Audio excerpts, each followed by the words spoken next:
Good evening and welcome to our regularly scheduled school board meeting of January the 26th.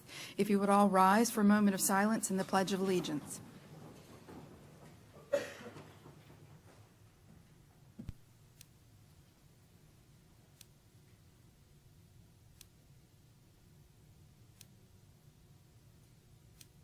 Amen. I pledge allegiance to the flag of the United States of America and to the republic for which it stands, one nation, under God, indivisible, with liberty and justice for all.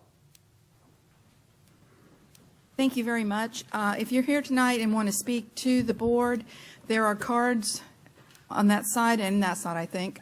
You fill those out, and then we'll call you up during the public input, and you have 3 minutes to talk to the board about your topic. Thank you very much. Dr. Moxley. Yes, good evening, everyone, and welcome to our board meeting. We're glad to have you here. We have lots of important business this evening, and we have some reports that really focus on some of the great work that we have going on here in the district and in our schools and some of the new initiatives. So I look forward to hearing more about that. We do want to officially welcome back our student representative, Robert James Simpson, and I know we know him as Robbie. He is a senior, the senior class president at Mount Dora High School, and he is a very strong academically oriented student in the top 2% of his class. We're very excited. He is a National Merit semifinalist, along with being a National Honor Society member. He's received a national award from former President George H.W. Bush's Point of Light Foundation for creating an intergenerational tutoring program that partners high school students with retired teachers for academic tutoring and mentoring. And he's been a Sunshine State Scholar at Mount Dora High School. He is an athlete. He is a leader in his school and in our district, and we know they had an outstanding play this past weekend. So we really want to commend Robbie for his leadership, and I know that he is going to have a successful career ahead of him. So thank you so much for being here, and we look forward to your report later on. Thank you.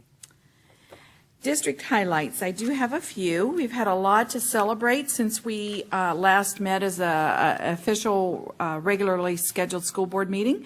We have tapped 3 finalists for Lake County Schools Teacher of the Year. They were announced on January 15th when we had a surprise prize patrol. We visited the schools of each honored teachers, so congratulations to our finalists. Justin Crouch of Umatilla High School, Julie Forgy of Windy Hill Middle School, and Melissa Meadows of Treadway Elementary School. And we will have a Teacher of the Year celebration on February 28th, where we will officially name Lake County's Teacher of the Year.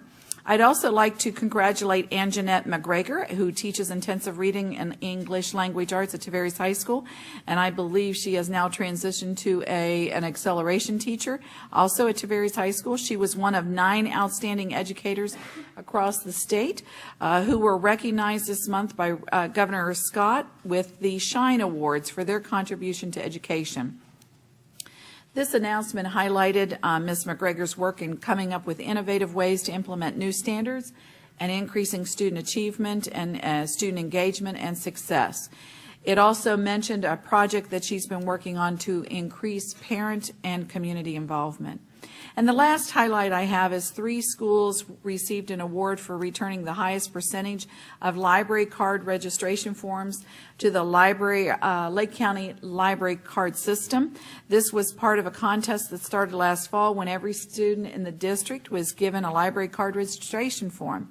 The elementary, middle, and high schools with the highest percentage of forms returned received a plaque.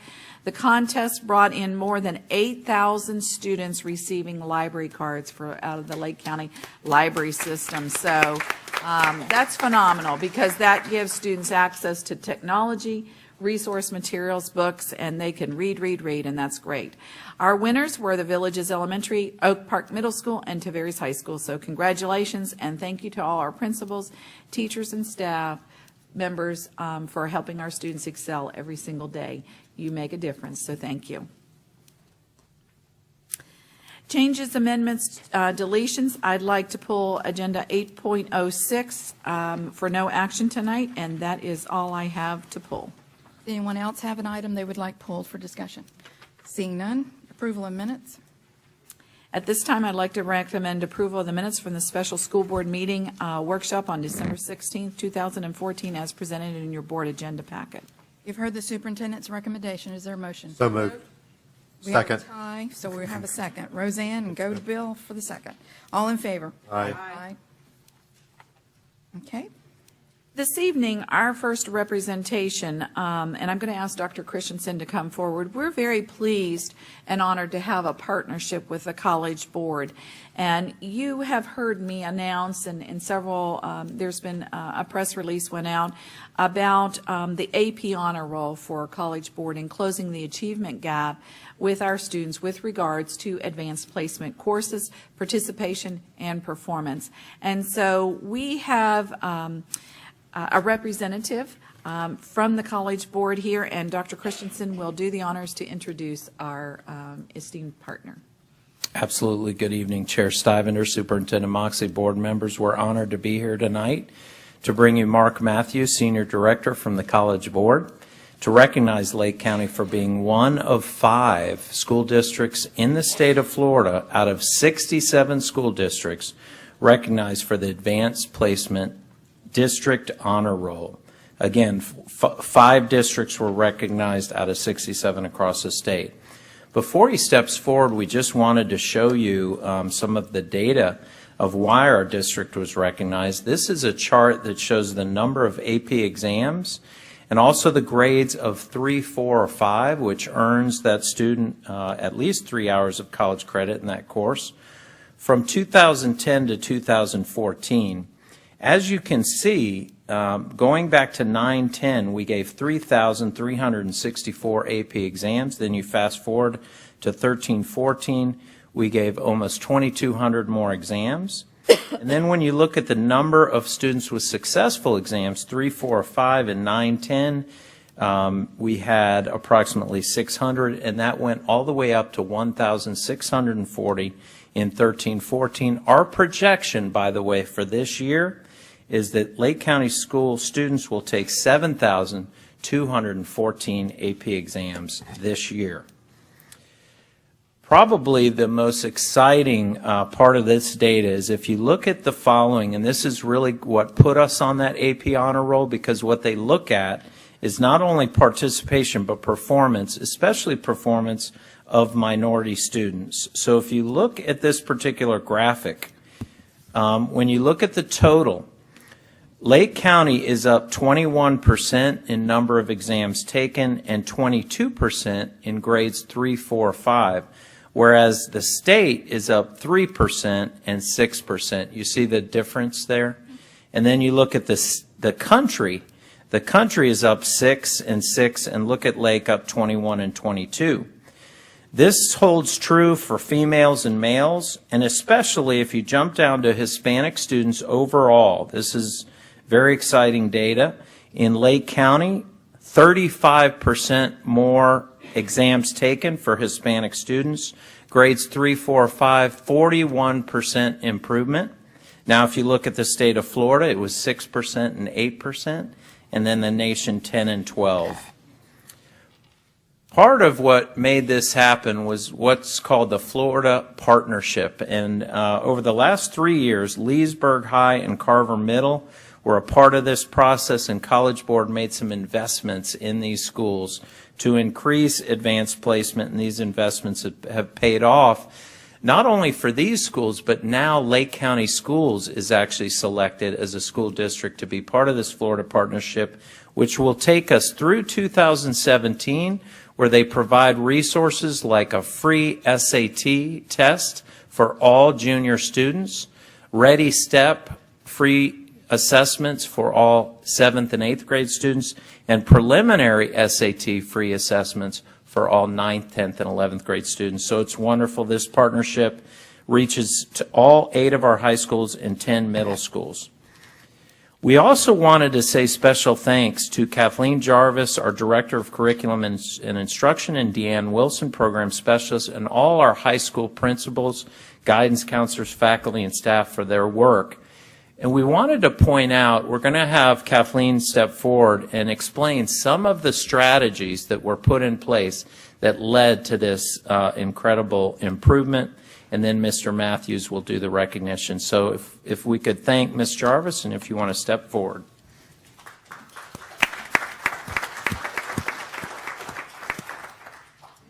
All right, good evening. So as Dr. Christensen said, I will be sharing some of the specific strategies that we utilized here in Lake County Schools to ensure that we were moving all of our students towards academic success. Oftentimes, resources are really put into students that fall into the lowest quartile or even the middle-of-the-road student. So we wanted to put something together to really support the students that are taking the advanced courses that oftentimes maybe might not get some extra support or emphasis. So if you know Deanne Wilson like I know Deanne Wilson, she is full of innovative ideas. And she came to me and said, I have an idea. And I said, what is that idea, Deanne? And she was like, we should do this thing called AP seminars. I said, well, tell me more about it. So one of the things that really drove us to really start doing the AP seminars was alignment to our district strategic goal, where we really want to improve student achievement for all students, but specifically we have a key performance indicator that also speaks to students taking rigorous coursework and advanced placement courses as well. Also, we noticed that throughout our district we had an increase in the amount of advanced placement courses that we were all actually offering, but then we also had an improvement or an increase in the number of students that were actually in these courses. So we needed to put in some sort of support to make sure that all students had the opportunity to receive support from some of our highest performing teachers. So when we look at the AP Journey to Success, we've had academic seminars or AP seminars in 2013. That's when we first started, and we had about 804 students across our district to participate. Last year we had a slight dip in enrollment. However, we did have 673 students participate, and I have to tell you, these are on Saturdays, and they start early in the morning, and sometimes it's even after grad bash, and students still come, all right? So that's very exciting. But what's even more exciting is that based on our AP data across the district and looking at how our students performed and which teachers were actually their instructors, we recruited the best of the best to come in and design this very unique opportunity for our students to participate. So as you'll see, here's some pictures of our teachers working together, collaborating. There's Deanne, facilitating that work and guiding those teachers along. And now what's coming up for this particular school year? On April 11th, we'll have our academic seminar, and we have one in the north end and one in the south end, so that students have an opportunity and their geographics is not a concern for them. And then also we'll have another one on April 25th. So we offer this twice a year, really close to the AP exam, so that the information is very fresh for our students. So looking at the gains across the district, I know Dr. Christensen mentioned some of the data, but specifically I wanted to highlight two of the courses. AP Human Geography, which is typically taken by our 9th grade students. We not only had an increase in enrollment, but also an increase in participation. So although we are having more access for students, we're also seeing achievement as well. Oftentimes when you open access, you see a slight dip in achievement, so it's nice to see an increase in enrollment and achievement. And also our 10th grade students in world history, you're seeing a 9% increase there with regards to enrollment, and then when it comes to an increase, we have a 3%. And we've also provided the number of students that those percentages represent, so you have an idea of how many more students are actually having access to advanced placement courses. Also, you'll see here some of our teachers actually in action at the advanced placement seminars, engaging our students in activities.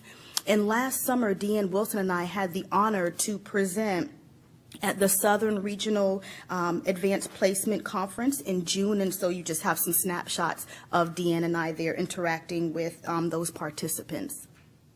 So thinking about high expectations for students, we wanted the Saturday offerings to be something very different and not like what they would typically get during the school day, because why would you want to come on a Saturday after grad bash, right? So we wanted to change it up and make it really exciting. So we talked to our teachers and the design team, that's who made up the design team, to really bring in some engaging and interacting activities that would really keep the students' interest on a Saturday all day.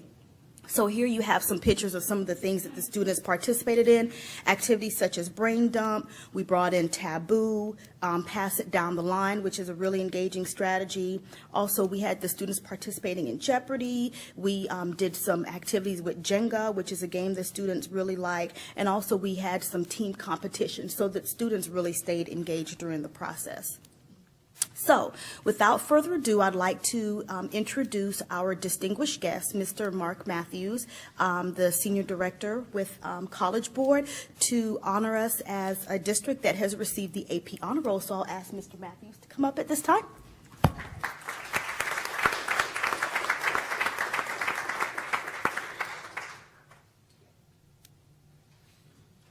First, when I come in front of a board and a district that have had these type of games, first I want to say nationally, everyone in the room should be very proud of the teachers and the students in your district, because this is really something that doesn't happen across the country, where you would have college readiness courses being offered. And students, Mr. Matthews, we want to capture this on the record. would you say it? And they can't do that without the mic. Okay, I'm sorry. No problem. You were on such a great roll, trust me. I loved it. 21 years in the Air Force would tend to make me speak outside of a mic, and absolutely. that's why, no problem at all. I just want to, from David Coleman, our president of College Board, and we look at data all the time across the country, because obviously the drive is getting more students in rigorous courses, because clearly the research illustrates those are the students. Those are the students that are being successful across this country when you talk about standards and being successful for college and career readiness. And we say that when we talk AP, we really see that the evidence is showing that students that are participating in AP are being successful, not only in college readiness, but career readiness. And that's one of the reasons why we're changing our SAT, is because both of those are key factors today in this country that we need to prepare our kids for college and career readiness. For your students to participate at this high level in AP, because typically we see a downfall when you see a large gain, specifically in subgroups. And I'm going to talk a little bit about that, because when you look at honor roll and the honor roll, AP honor roll for the country, because you're in the running now for AP honor roll for the country. This was the first round. And typically participation and performance, you'll see participation go up and you'll see performance take a dip. Because normally you bring in kids that may be on that fence that you're saying, you know what, we need to give them this opportunity, but they may struggle in a college and career readiness course. What you've done is brought students in at a very high, large number, and they have performed. And that says it can be done. It says a lot about your leadership. It says a lot of leadership about the leadership of your teachers and the students out there, that you're giving them this opportunity and they're performing. One of the reasons why the state decided to join all of your schools this year, your middle and your high school specifically, in the Florida Partnership, is because they saw it. They saw one high school principal and one middle school principal that had the program 1 year, and they saw the trend data. They saw the kids and they saw the staff actually using the funds toward the effort, because there's a specific law in Florida, and it's called the Florida Partnership Law. And what it is a requirement by the state to put funds in for this initiative. And the initiative is more participation of students in rigorous courses. And obviously AP is one of the gold seal courses. So one school got in, high school and one feeder middle school. Performance was so strong. I went into the DOE and I said, Lake County is a district that we must go back to and fund all high schools and all middle schools. And it says a lot, and look what the results have been with your students. Fantastic.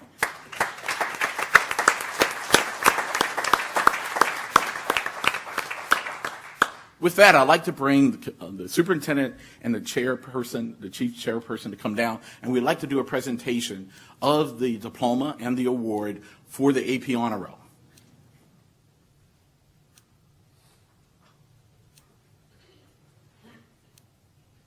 I know I'm not in front of the mic, but I tell you, I just love this because what this means is the kids I see out there. I see the kids, and I'm one of those black kids that was from Washington, D.C. And I think about when school systems have given me an opportunity to excel. And that's what's happening with the leadership and your school staff and the students out there. You've given them this opportunity, and they perform. Good on you and grand on you. I want to present the honor roll diploma and certificate to both of you. In fact, I have two. So one for the superintendent and for the board chairman. Also in schools, we have this that your schools are going to go out and actually see, so parents can see what is happening in your schools with teachers and students. And you know what? Good on them. I'm so proud of you in this district. And you should be proud of yourself.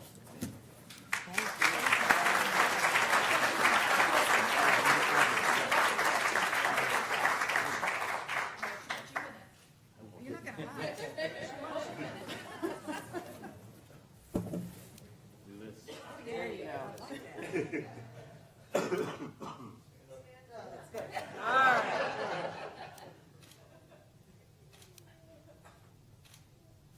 Thank you.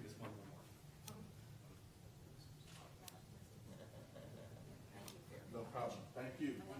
Go Lake County. Go Lake County.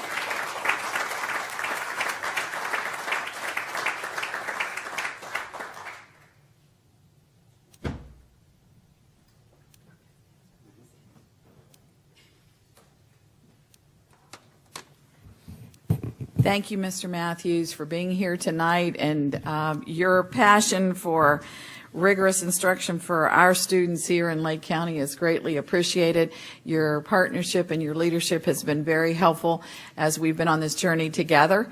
So we look forward to continuing our journey in getting all students access to advanced placement opportunities and excelling in that arena. So thank you very much for being here tonight. So we appreciate that. And board members, I do want to say to you a very sincere thank you for, 6 years ago, we came forth and we asked you to invest a lot of money in the AVID program. And you indeed did that. And we accelerated that up at probably a faster rate and got everybody on board very quickly within a year. And that took a lot of investment in teacher training and getting teachers the opportunity to be trained in that type of instruction.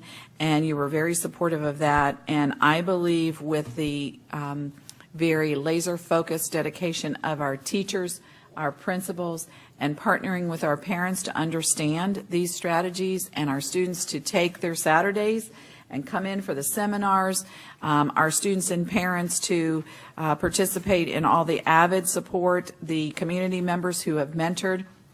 We are seeing a payoff here in great dividends with us, and that all those things together have allowed our students to accelerate, and I'm just very proud of the accomplishment of our students, so thank you. Will you have your staff stand up that has worked on Yes, this? the staff members that have been involved with AVID and AP, if you will all please stand, and Mr. McDaniel I know is here as one of our principals. Mr. Miller is here, and he was in the original partnership agreement. Deanne Wilson, our curriculum. We have teachers that are here. We have program specialists that are here. Everybody that was involved, and there's so many more that are not here tonight, but thank you, thank you, thank you.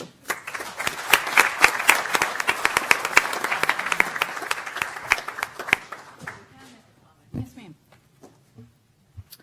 I would just like to say thank you to everyone involved with this. My son, 2 years ago, he went through the seminars, and it really helped him to pass his AP exams. And it's a lot that our staff is doing, making that opportunity available. But thank you, because it truly is making a difference. And thank you to our principals and our schools and to Deanna and everyone, because when we get to celebrate this awesome achievement here tonight, I mean, This is what education is all about. And if anyone ever wants to doubt that there's not great education going on in Lake County, you just witnessed it here this evening. So thank you.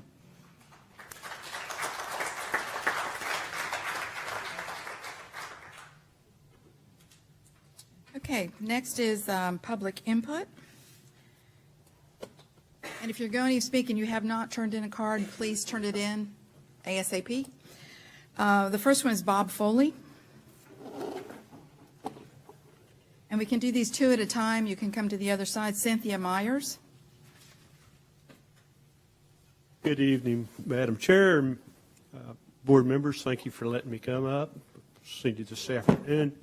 Didn't get a chance to talk to you very much, but as most of you know, I am the co-chair of the ABC committee and have been a veteran of a number of similar committees in this district in the past, and none have been easy. And this one was probably the most difficult one that I have ever been through. You always know when you go into these that you're going to be impacting someone's life, and you're going to be impacting a young person's life predominantly. And so that's within the back of my mind, and it was expressed very early in our committee meetings that it was on the minds of everybody in our committee. And I'm very proud to know that they followed through with that because they understood that impact.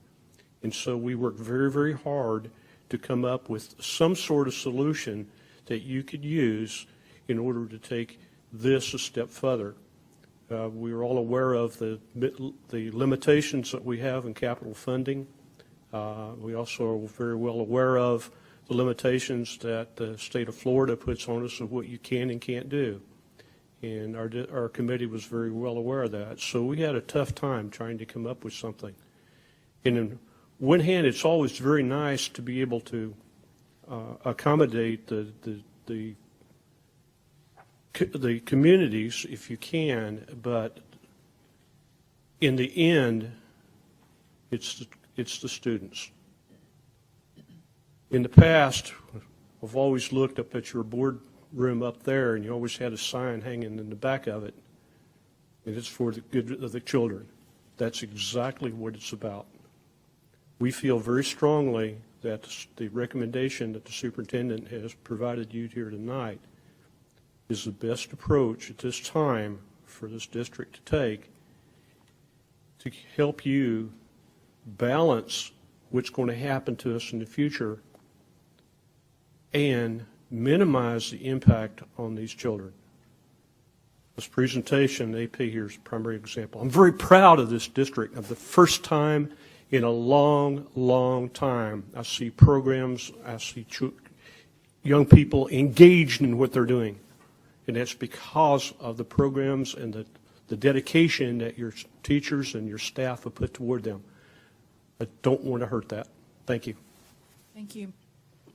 Yes, ma'am. Hi. Let Mr. Mathias get ready.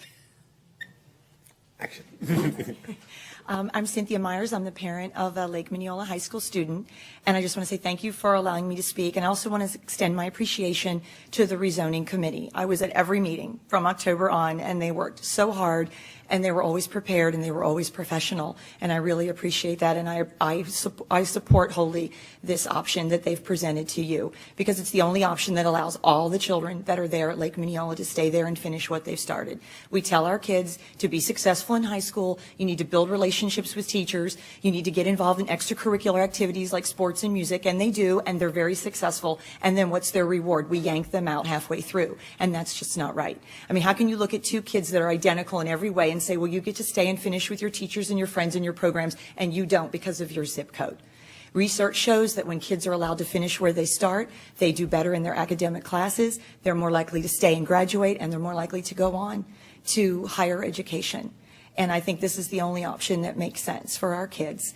I don't care about property values, I care about kids. I don't care about taxes, I care about kids. And maybe that's the educator in me, because I've been an educator for nearly 25 years, but I see what happens when kids are pulled out away from their programs. So again, thank you I hope you support option 8. Thank you. Thank you. Vance Yoakum and Michelle. And I'm not going to mess your name up, Michelle. My name's Vance Yoakum. I write a blog, fiscalrangers.com.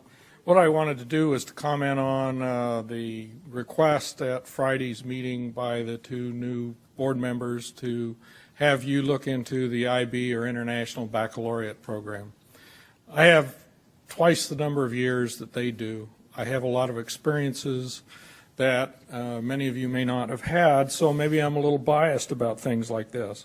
But as a kid, I watched speeches by President Eisenhower after World War II when he was in office. I watched the House Un-American Committee have hearings about communists in the U.S. I watched JFK launch the Bay of Pigs attack on Cuba because of real Russian missiles in Cuba. I watched President Ronald Reagan bankrupt Russia, who kept saying, "We will bury you," and they were the communists.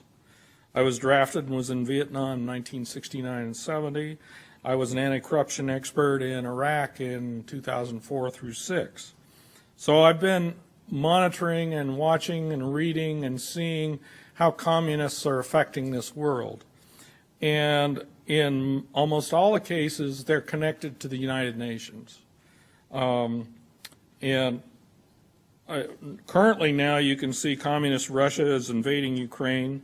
Communist China is building islands close to the Philippines with a possible conflict there. And they're all connected to the United Nations one way or another as a one world government.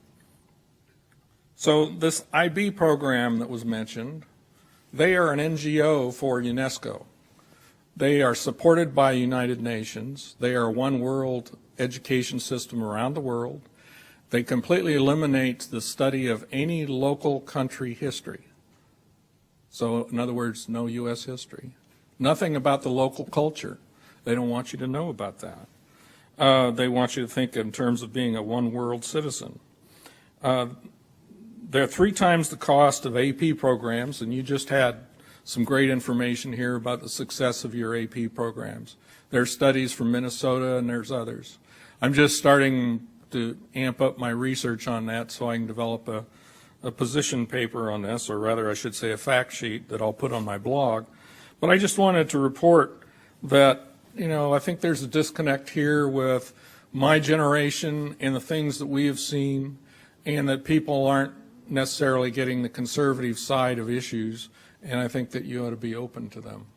And with that, thank you. Thank you, Vance. Michelle? And then the next speaker would be Stephen Rail. You ready, Mr. Mathias? Yes, sorry. He's learning. Not a problem. First, I want to say thank you to Ms. Myers. You have been there from the beginning, and you have been vocal every time. And you've voiced your opinion for us, against us, all of that. And your opinions, along with those of your other parents, really guided us. So thank you for that, and being the parent that you are. Appreciate that. And it is parents like that that really did guide us today. And there were some concerns today when we left the earlier workshop that I wanted to address, which is why some of us got up tonight, even though we were there earlier today, of some possible preconceived ideas that may not gel with what we actually had in mind and what we want you to understand. We really went into this with an open mind from the very beginning. There was nobody in here with a single agenda whatsoever. It's always been for the kids, about the kids, and always the kids.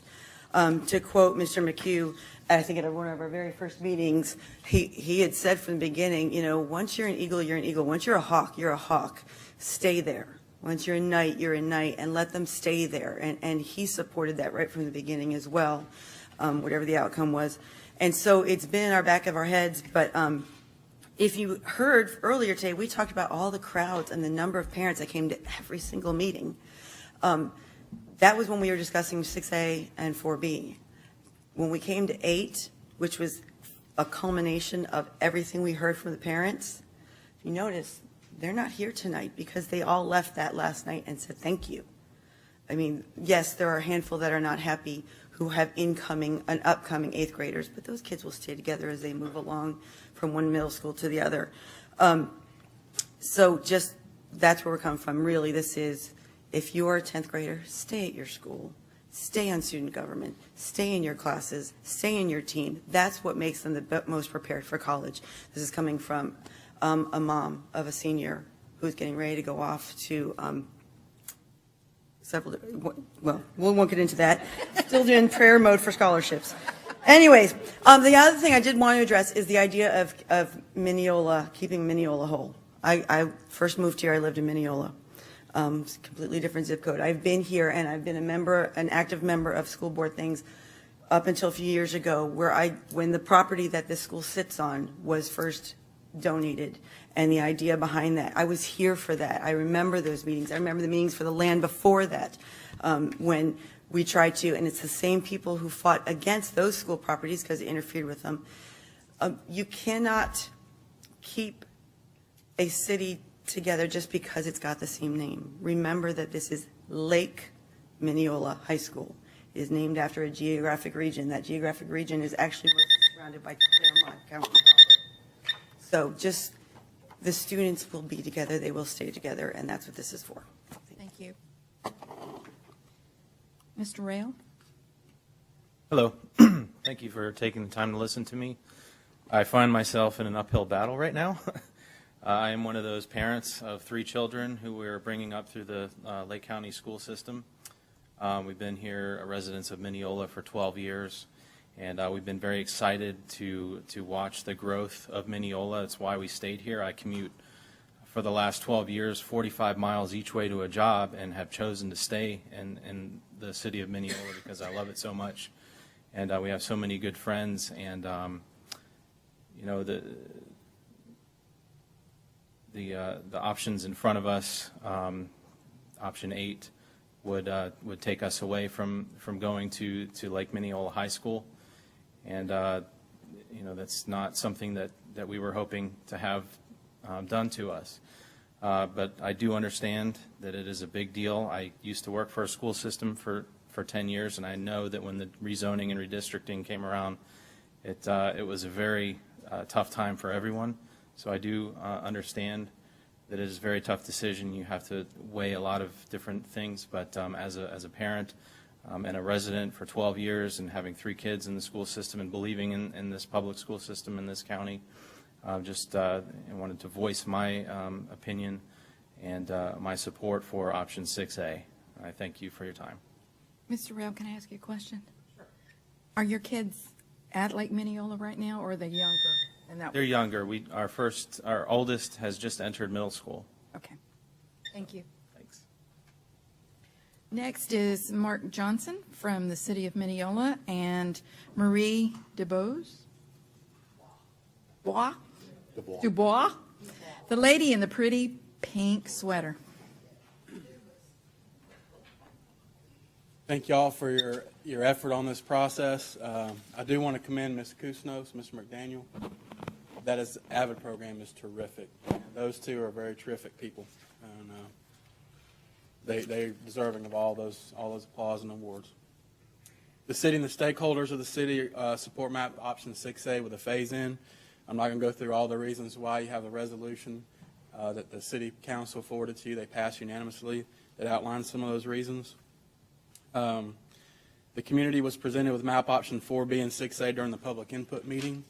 A lot of public was there during that meeting, and they showed overwhelming support for MAP option 6A. Many of those people left that night with the understanding or with the feeling or with the thought that MAP 6A was what was going to be approved. Many may not have come back to the meeting after that. Again, overwhelming support for MAP 6A during that process. The ones that understand that was not approved have expressed a lot of frustration to myself and our council members as well in the entire process. They don't understand why, if all that you need to do is balance the numbers and you can keep the number of communities whole, the maximum number of communities whole, why that's not being done, why their overwhelmingly loud voice is not being heard. So they just kind of express some distrust in the process and have, quite frankly, just bowed out. They don't feel like their voice matters. So again, the city supports MAP option 6A, and I'm here if you have any questions. Thank you, Mark. Marie. Hi, my name is Marie Dubois, and that young man's children are my grandchildren. And I've been coming to these meetings for quite a while now. And I keep hearing talk about partnerships. Partnerships with the AP program. The Leesburg area has done partnerships that are helping those schools that have been struggling for so long. Now you have a community of Mineola that wants to partner with Lake Mineola High School, and you're taking their citizens and you're going to want to put them in a Claremont school or a Groveland school. And I just ask you to please reconsider, because I don't think 8 is the option. I think 6A is the option. Keep Mineola whole for those people. On another note, if I have time, I listened to all of the talk about the class sizes, and I agreed with so many people. And I want to tell you that the people responsible for this mess are we the people that put something on a constitutional amendment that doesn't belong there and are holding you all accountable. And we need to think about that every time we put constitutional amendments on the ballot, because we have given you a command that you cannot comply with. And I didn't vote for it, but I'm sorry that you're in this situation. I'm grateful you understand that. Thank you. Ralph, and I can't pronounce the last name. All right. And Jimmy Newsbomber. Thank you for allowing me to speak. And to what Marie just said, I second that. I can't believe the people voted such a strict rule. My wife's a former teacher, and I have some sense of what it'd be like to have new students show up the day before your report goes in. So I add to what she said. Full disclosure, I do not have children in Lake County schools, nor grandchildren, but we own significant property in Highland Oaks. Add to the statements Mark made, a lot of, and I'm on the board at Highland Oaks, but very active in the community. A lot of the people that I know bailed out after the December meeting thinking, well, it's a done deal, it's either 6A or 4B. And to this day, most of the people don't know that 8 was sprung at the last meeting. I've had people within the last week say, what are you talking about? No, it's, and they understand completely the boundary lines for the 2 previous maps. So I would challenge the process that suddenly in the last meeting brought up a brand new option that nobody had seen, and a lot of people had already checked out. Matter of fact, we didn't go to that last meeting, and I couldn't believe it when I was told that. In addition to that, you can't find anything about 8 on your website. So the process, something's wrong with the process that allowed a brand new thing to appear on the last meeting. In addition to the discussions about sending kids to foreign school, you're also going to send kids out of the same house to 2 different high schools. I know people who have kids that are like a freshman or sophomore in the 6th or 7th grade. They're going to end up with a student in 2 different high schools. Now, maybe they can get an exception, but I think it's wrong to split the community, because the community will be split because of those kind of things. The last point I'd like to make is there's a large feeling that belief, by the way, that you need to attack this, that there's a large number of children illegally in Mineola High School. Now, they believe that a lot of children lied. Everybody I talked to said, yeah, my kid knows 8 or 10 people who live out of district. I know the board, I've spoke to some of you all, don't believe there's that many, but I believe there's a large number. And some, they're hard to find, but you have to do it. There may be more than you're transferring. Finally, as a person who's invested my retirement funds in houses in Highland Oaks, you're about to kill it. Every tenant I've got is waiting for tonight's decision to decide to move or stay there. I have a house, another one I'm buying next month that I'm canceling out because of this. So, it's a major financial decision, not just to me, but to a lot of people. And we're not all big industry, big companies. We're individuals. Thank you. Hi, Jimmy. Jimmy Nussbaumer. I can't say I had the pleasure, but I had the opportunity to serve on this committee. And first of all, I didn't know what I was getting into, but I have to tell you, when you ask us as a committee to get together, I hope you understand the effort that was put into this by the committee members. We worked diligently through everything that was brought before us. From your financial problems, we went upside, downside the financial issues, from busing. And with every turn, our number one concern was the least amount of impact on the students. I want you to understand that we worked hours and hours. We had several people drive from districts to the school from every impact on their own time, on their own will. We had people that tore apart the budgets and the finance. We listened to every person that stood up and made comments. We listened to the students. I listened to the students, I'll speak for myself, that stood up, which I think need to be highly recommended. We had half a dozen or so that stood up and made comments, and I was very proud of them. But we put an effort together that I don't know that you understand how much, but I hope that you will think about the effort. This option 8 that we put before you was not something that came up at the last minute. In fact, it came up at the beginning, and it worked its way through and came out to be what we believed, and a unanimous decision, is the best option with the least amount of impact on the students as a whole. There's going to be somebody that's unhappy no matter what. And I know that, and you guys know that. That's an option when change comes and these things.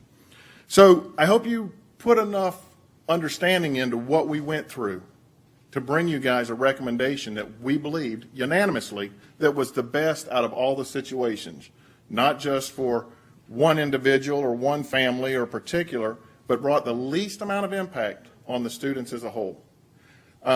And the other thing I really want to address is I listened, and this is me speaking, I listened to the city of Mineola at every meeting that they stood up and spoke, and they said the same thing. We care about our voters. And I'll be point blank. They never once mentioned the students that lived 1 foot outside of the city limits. You talk about community. They say, well, their community is just if you live inside their city limits boundary. And that's not right to me. The community, it's not Lake Mineola or City of Mineola High School. These students are Lake County students, and we want the least amount of impact on them as a whole, not just because they live in the city limits of Mineola. And not once did they ever mention anyone that lived outside. If your boundary is a foot out, they didn't care about you. They weren't concerned about you. And that bothers me. Thank you. Thank you, Jimmy. And their last speaker is Stuart Klatt.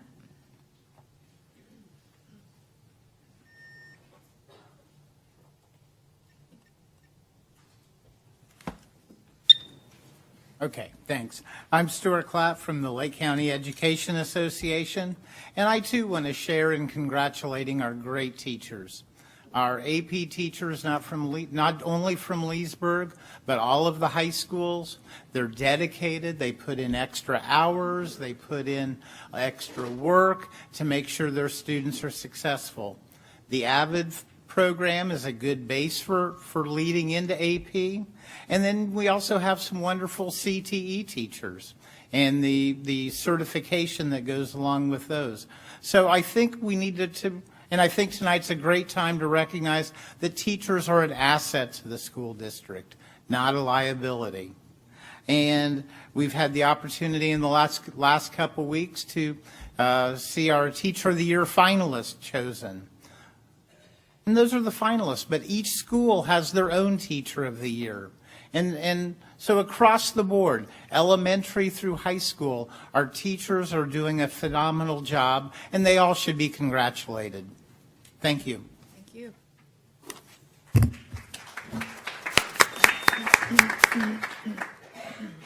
Dr. Moxley, reports. Moving into some reports, and now it's an opportunity for us to hear from one of our outstanding seniors, Robbie Simpson. Thank you, Dr. Moxley. I would just like to make a comment real fast. I have a friend who is a part of the IB program at his high school, and they do offer American history. That's the thing. I would like to say that Dr. Boone, my principal, would like to be here tonight, but our boys' soccer team is in the district championship game, so she's there supporting them tonight. As far as the school report, we did have our play, the 25th Annual Putnam County Spelling Bee, and it went very well. I don't have the figures for the attendance and such, but it was well attended. I'd also like to report that our school is taking part in a web archiving project where students can archive different websites for future generations, and we're one of the only schools in the Southeast that are taking part of that, so that's cool. I'd also like to say that we're having our City of Mount Dora Art Festival coming up soon. That's February 7th and 8th, so if you guys like art, come down to that. It'll be a good time. I'd also like to say on behalf of the seniors in Lake County that I'm a bit disappointed in this county's implementation of Skyward. This semester I took 5 AP classes and I received all A's. As far as my transcript on Skyward is concerned, I have earned credit for none of these classes. This may not sound like a big deal, but to colleges, as a result, on my mid-year report to colleges, it will say that my GPA for this semester is a 5.0, when it should really say that it's a 5.4. As of 4 o'clock today, Mr. Jacobs in the IT department suggested that I upload an incorrect transcript to Harvard College as well as others, along with a letter explaining the situation. My concern is that an incorrect transcript will put myself as well as all other high school seniors at Lake County at a distinct disadvantage. One of my guidance counselors, Ms. Savory, was in contact with a guidance counselor from Seminole County. Apparently they also use Skyward and their grades have uploaded correctly. So I'm hoping that maybe we can have some communication with them and work out this situation as quickly as possible. And I'd also like to thank Mr. Bill Mathias for his help on this issue. That's all I have to say. Thank you. Thank you very much for your report, and we will be continuing to work on this, and we appreciate your input on that. Thank you. Thank you.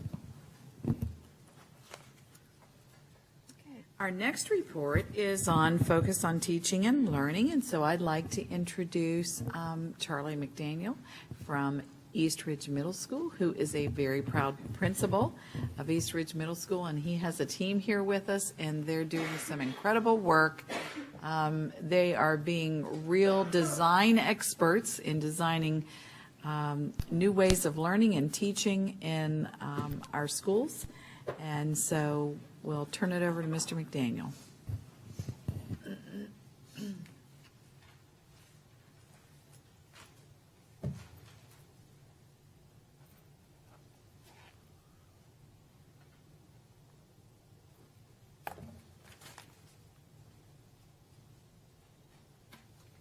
Get all the technology working. Superintendent Stivender, members of the board. I'm sorry, Superintendent. No way, Charlie. Technology's always No way. Chairman Stivender, thank you so much. I'm fired. Superintendent Moxley, I apologize. I wouldn't mind having her name. Swap jobs for the day. We can do that. Anyways, I have brought with me 4 teachers that I will introduce here shortly, but I wanted to thank the superintendent for the opportunity to share with the board and everybody else here what we're doing at East Ridge Middle School, because we're doing something incredibly different outside the box, and we would not have been able to do that had the superintendent not asked us, are you interested in being part of something called IPD, or Innovative Professional Development? We didn't know what it was. So we said, yeah, let's look into it. So hopefully, there we go. We need to give you a quick background about East Ridge Middle School. We opened our school in 2008 and immediately had straight A's for 4 years. And then the way FCAT rights changed, we immediately dropped to a B, and we stayed a B, and we weren't really happy with that. We were not keeping up with what the state was asking us to do when it came to writing. When it came to the teacher dynamics, they planned in isolation. They talked a little bit, but not a lot. We had our usual PLCs on Wednesday mornings, usually run by the department chair, and they were really good for what we had at the time. However, there wasn't a lot of horizontal or vertical articulation between all the groups. So being a school system using systems thinking, we took a systems approach and we used PSDM, which is problem solving and decision making, and we brainstormed and we brainstormed, and we decided that we wanted to generate change. We didn't want to react to it. We wanted to go out front and make it happen. So after using the problem solving and decision making process, we narrowed our focus to 5 essential questions. The same one that the district has. How do we make sure our students are C2 ready and prepared for the 21st century workforce? Then how do we leverage the existing technology to help prepare our students for the 21st century workforce and personalized learning? How do we assist teachers in overcoming their mental model of isolation because they've always planned by themselves? And some of the teachers at other schools, never ours, but at other schools, would do their lesson plans and they would hoard them and they would never share them with anybody. We didn't want it to be part of what we did. So then we decided if we're going to have this, we wanted to create a rigorous curriculum using a course called Career Research and Decision Making to make sure that our students are C2 ready and they're prepared for the 21st century workforce. And finally, how do we find time for meaningful collaboration among teachers? This is the #1 concern and complaint about teachers nationwide never having enough time to get together and talk and collaborate and plan. So why IPD and School by Design? Well, IPD was part of one of the Gates Foundation grants that we were trying for at the time. But we weren't going to wait to see if we got the grant. We liked what we wanted to do, and we jumped in regardless. If we got the grant, fine. If we didn't get the grant, we were going to do it anyways. And by the way, what we did not cost the district any money. Now, I did have to spend money on additional chairs and a couple of tables, but other than that, it cost the district nothing for us to do what we did. School by Design with Marilyn Crawford and Ellen Doherty put together a book a number of years ago called Updraft, Downdraft. And it's how some kids updraft and go on and some kids get left behind. And a large part of it was, how do you create a master schedule to find time to give teachers time to collaborate? So when teachers collaborate, they shed that model of isolation, and we wanted to transform our faculty's way of thinking because student success depends on these assignments. They have to show their understanding. The new Florida Standards Assessment, you can't just check yes or no, true or false, multiple choice. You got to say why, and you got to write, and write some more. Only teacher teamwork is going to provide the best professional development.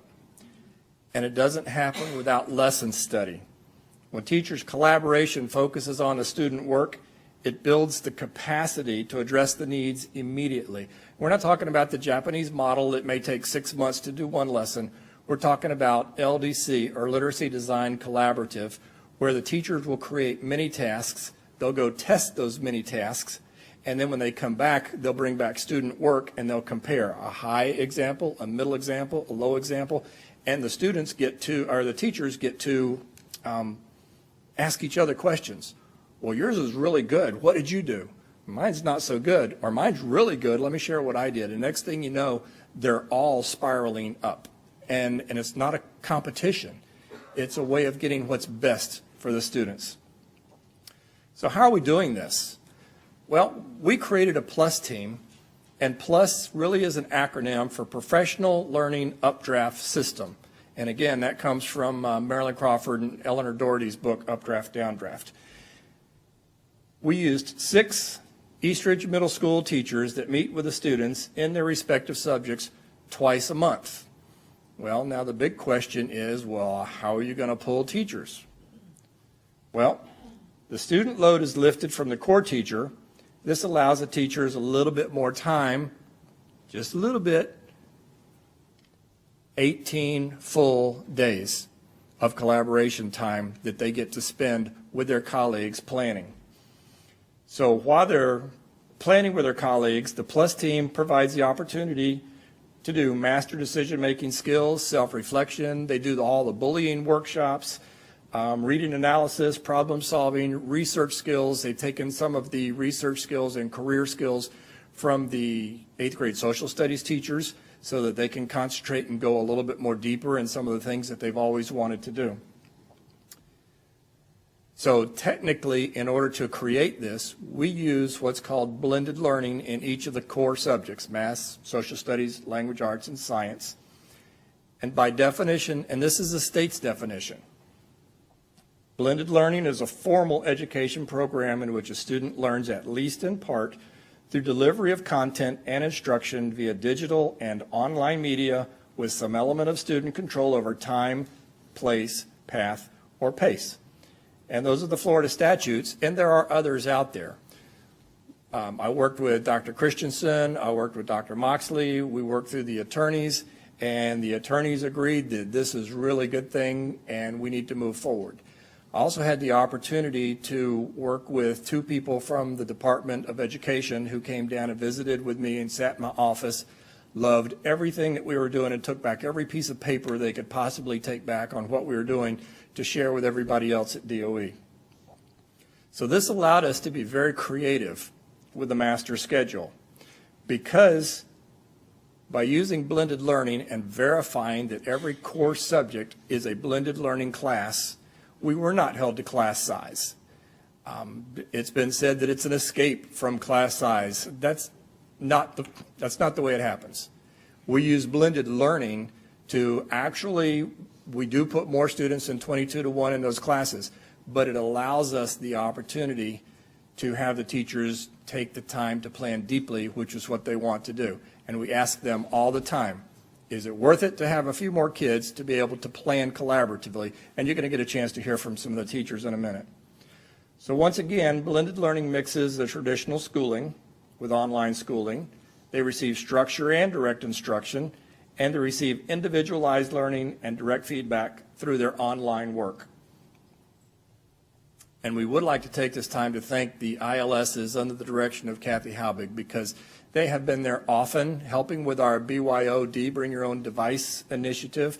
They've worked tirelessly with our teachers. They've been incredibly flexible, and it is kind of a blending of resources that allowed us to be able to use them to do that. So we want to publicly thank them. So one of the EQs, or the essential questions, were how do we leverage the existing technology out there? Well, the kids have great technology. And with the waiver to the board approved the fact that the kids could bring their own technology. So by doing that, we're able to leverage it for research, collaboration, communication, presentations, and one of the benefits has been our discipline is way, way, way down, because the kids know. And if they really behave, then they get to use it during cafeteria time, and that's made a cafeteria of 500 kids at one time a whole lot quieter than it normally would be. So they still only can plug in one ear. They have to give us one ear, but for the most part, they are, and it's a benefit. It's part of our PBS system as what the kids do with it. The teachers also have little mini posters in their room. One will be power on, so the kids know to power up when you come in, or power off, which means we're not using it today, keep it locked up, turned off, or face down, which means we're going to use it. So power on and turn it face down, and we'll tell you when to use it. And the kids know instantly when they walk in the door whether they get to use their technology or not. So not all kids have it. That's okay.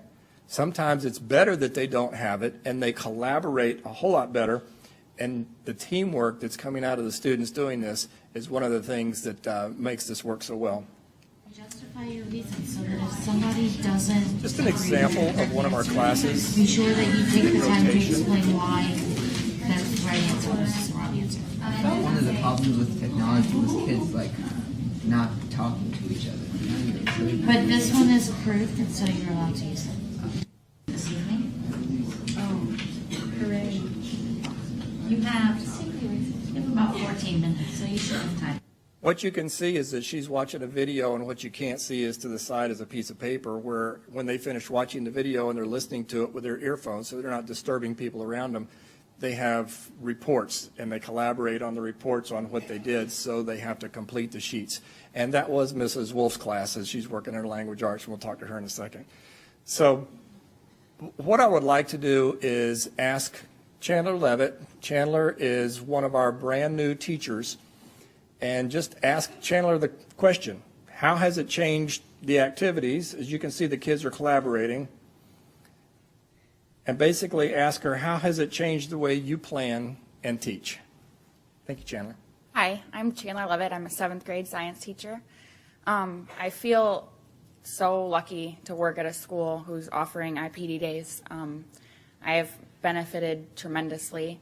What it looks like is I get to be in a room with teachers who are passionate and care about their kids and know a lot about what they're doing. They're veteran teachers, and I get to learn from them. And I bring my own ideas, and we bounce off of each other. And we get to really dig into what we want our students to learn. And with the mini tasks, especially for science, we do a lot of labs. It works really well because we get to really dig into what we want to focus on, and we set it up and we get to focus on the important aspects of that lab, and then we come back and we talk about it and what worked and what didn't work, and we revise our plans and we remember it for the next time. And it has really, personally, selfishly, it has helped me a lot, but ultimately it helps our students. Thank you, Chandler. Did any of the board members want to ask Chandler any questions about it? I mean, she's a brand new teacher right out of college. All right, we'll scare her later. Thanks. Thank you, Chandler. I'd like to ask our department chair for English Language Arts, Brittany Wolf, to come up and basically ask her the very same question. How has IPD and collaboration changed the way you plan and teach students? IPD has allowed us as a department to get together and talk about things that we haven't been able to discuss before in detail. I teach 8th grade, and so we know that the writing was always a big component of 8th grade. And it's allowed the 8th grade teachers to work together. We'll do the mini study, the mini tasks. We'll bring them back to the classroom. We'll complete those activities with our students, and when we get back together the following week or the week after, it allows us to really look at what did the students get, what didn't they get, where can we focus our attention so that we can improve the students' writing skills. It's allowed us to create those in-depth lesson plans that extend student learning. It's not just, okay, here's what I need to know. If this group's gone ahead, then they can enrich themselves by doing extra research, different assignments. It's allowed us to differentiate that instruction for those students. Thank you, Brittany. And the next question is all about lesson study. How important is the lesson study process to IPD and student achievement? And for that, I'm going to ask Emily Bonner. Emily is a 6th grade social studies teacher and has been teaching, how many years, Emily? 6? 5. 5? Okay. We'll go 6. Thank you. Almost. The lesson study has been really important, especially to my team. We're able to look at what worked and then obviously revise that, reflect on that, and modify it so that the students can benefit from it. And like Mr. McDaniel said earlier, it's not a month later or 2 months later or half a year later or next year when we get to that lesson again. It's the next week or the week after. And so I've seen a tremendous difference in how station work works in my classroom. Just the transitions are so much smoother. We're maximizing student learning time. And just the quality has gone from here to here within a matter of months, well, a month with the progress. It's been excellent. Thank you, Emily. And I'm going to ask our Florida Standards coach, Erica Lott, if she'll come up and ask the same question about lesson study, because she's kind of in charge of the PLUS team, making sure all the standards are unpacked properly and making sure everything flows smoothly. Thank you. I guess in just talking to all the teachers, because that's the advantage that I have, is that I get to see all teachers, all subject areas, is that they just feel more prepared when they go in and see their students. Like, they're not running around crazy trying to get things ready because they've already have it ready, and they've been collaborating with their colleagues to have great things ready for their students and rigorous things for our new standards. In terms of the lesson study, you know, there's just no better way to move forward without reflecting on what our students are doing. We can't move ahead without focusing on what we're doing at this stage. So there's nothing. I'm jealous that I didn't get this opportunity last year, to be honest. Thank you, Erica. And at that, whatever questions that you have for them, for me, anything that may be causing you pause about what we're doing. I have a question. Is that okay? Yes, ma'am. I want to know, we talk about providing that digital component for the rest of our teachers. Are we able to capture what's going on to share it with the district? Are we videotaping some of these lesson study components that are happening and sharing it? Actually, we are. Great. And Erica, we've got my digital camera, and Erica actually is the one videotaping the different classes and sharing them with the teachers so they can see best practices of what's working or help each other with what's not. It's excellent. Nice job, ladies. Mark, did you have anything? No?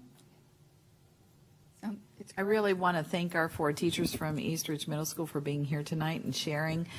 It's nice to have the spectrum of experience here, from a first-year teacher to experienced teachers to see, because we all come at it from different backgrounds and different training.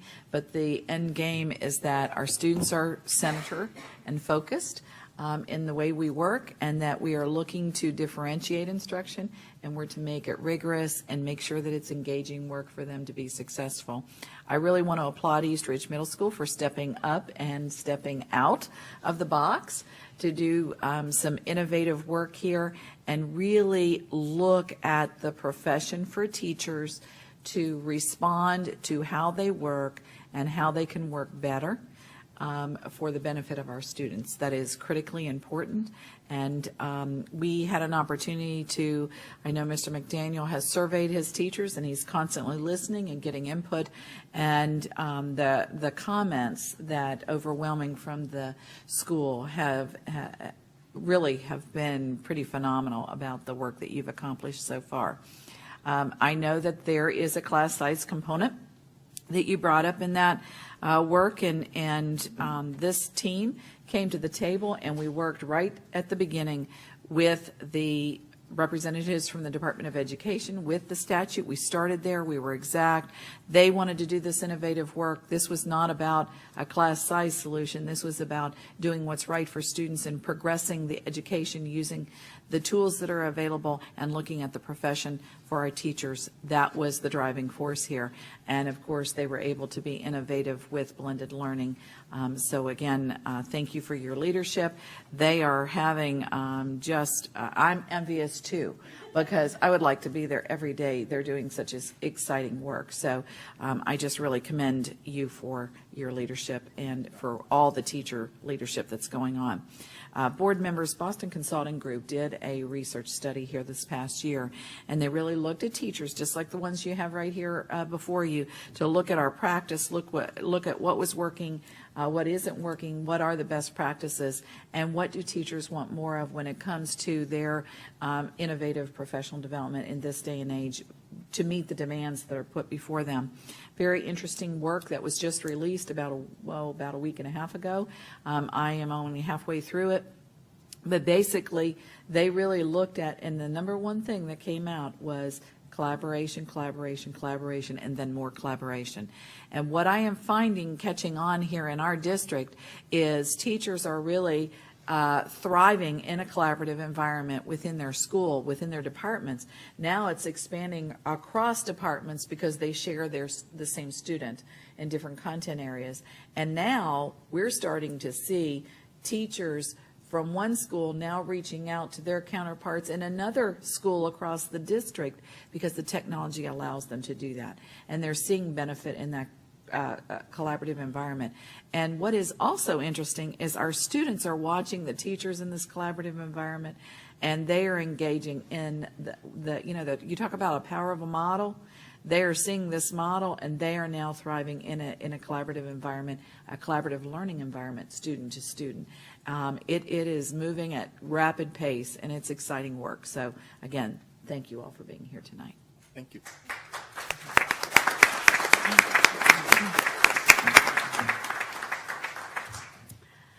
And the next report is we want to talk about personalized learning. This is part of our theory of action where we started looking at personalized learning for teachers and leaders and personalized learning for students. So we want to go to the personalized learning environment now. So Dr. Christensen. Good evening, and I just want to thank Mr. McDaniel and his teachers and the wonderful job they're doing again at East Ridge Middle School. If you remember, you had presentations on personalized learning from Sawgrass Bay Elementary, you remember that, and also Windy Hill Middle. So now you've kind of gotten a feel for East Ridge Middle and what's happening over there. This is very exciting, innovative work. I mean, we are literally on the cutting edge in this work, and we see this as the future. So we wanted to give you the context of how the personalized learning for students work connects and integrates with the personalized learning for teachers and leaders work, because these are very well connected. And we've also hired two of our wonderful teachers to drive this work, to drive the personalized work in regards to personalized learning for teachers and leaders. So we're going to have them present to you, and also Kathy Halbig today. But first we wanted to give you some background. And you've seen our mission, but personalized learning, you know, going back to when we established this mission, look at our own mission. Provide every student with individual opportunities to excel. It really connects to this concept of personalizing our learning. If you look at this next slide, this is our C2 instructional framework, and you as a board in the spring identified the KPIs, the key performance indicators. There are 10 of those that will help drive our district back to A status, drive our schools all to A and B rated schools. That's our goal. The school improvement plan for each school kind of lays out the strategies for taking on those KPIs. And as you can see, we've established these systems like PLCs. You heard about lesson study tonight.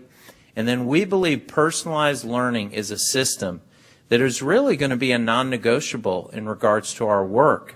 But it'll look different ways dependent on the school that you see it in action. If you look back over the course of our work over the past 3-4 years, this has really been a road to personalized learning, going back to RUC2 Ready, which was established all the way back in 2011. We received the Race to the Top grant. We established kind of a data infrastructure for this work. The ESET work started in 2012. And of course, you know, the Strategic Finance Plan and Engage LCS continued into 2013. And this is really the launching pad for moving into these new Florida standards, Florida assessments. How are we going to put it all together? We believe this work will help do that. So at this time, I'd like to turn it over to Kathy Halbig. We'd like to thank her for her terrific work that she's done with our 8 pilot schools in regards to personalized learning. If we could give her a hand for her work.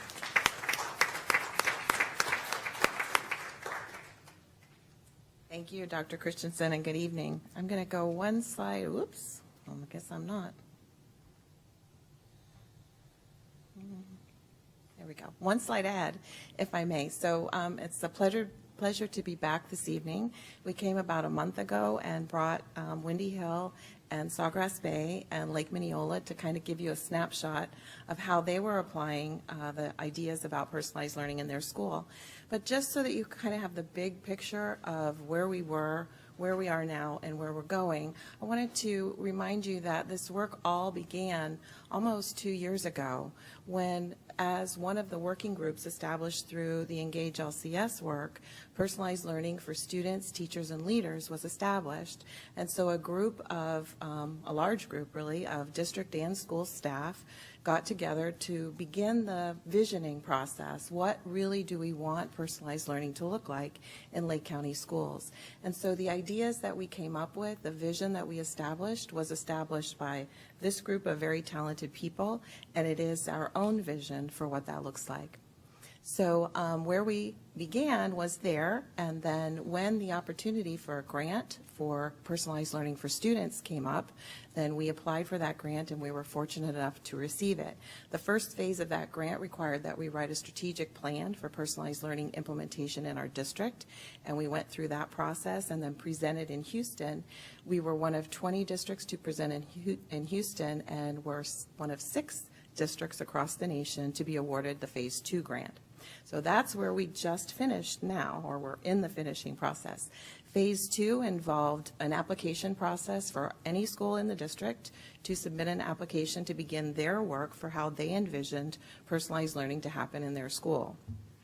And we wanted each school to really have the autonomy to think about what personalized learning would mean for their students, for their teachers, thinking about the capacity that they had in their school, the tolerance for change. And so each of those schools prepared their plan, and those schools did an amazing job. They worked very hard beginning in July last summer through December just passed, when they presented their plan and a presentation to a district panel and a representative from the Bill and Melinda Gates Foundation. Those schools are Carver Middle School. Mrs. Cunningham had a wonderful team that worked on this project. Eustis High School, Mrs. Velez and her team there. Lake Mineola High School, Linda Shepard and her team. Lost Lake Elementary, Susan Pegram and her team. Sawgrass Bay Elementary, Heather Gelb and her team. South Lake High School, Rob McHugh and his team. Windy Hill Middle, Amy Cockcroft and her team there. And Umatilla High, Randy Campbell and his team there. So all of those schools presented, and we're still in the process of going through all of the paperwork and some of the additional requirements to finish out phase 2.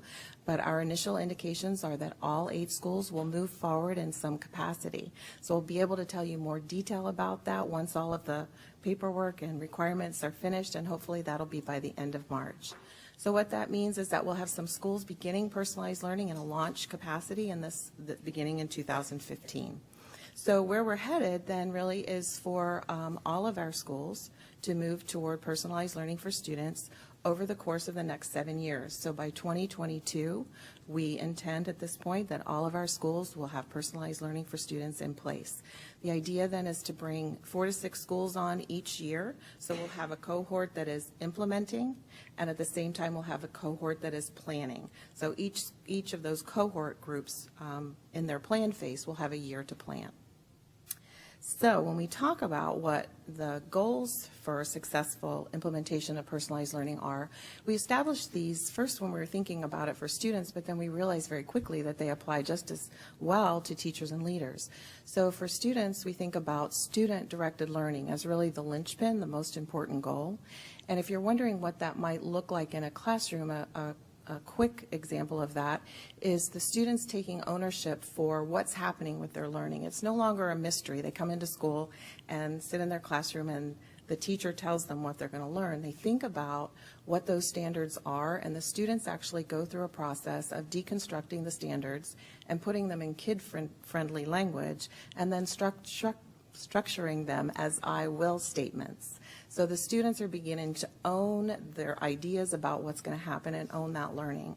The second goal is learner profile and individual path to mastery.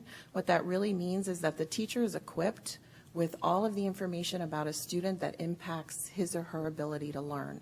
So what the student's interests are, what the student's past successes and non-successes have been, what might engage a student in learning, the different styles of learning or the different methods to access the content that make the difference for one child and another. And then with that knowledge, an individual path to mastery is established for each student.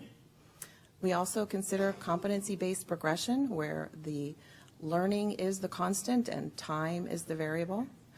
And we consider flexible learning environments where students can learn through a flexible environment that includes opportunities for blended learning, collaborative learning, direct one-on-one instruction with the teacher, some of the traditional direct instruction as it happens now as well.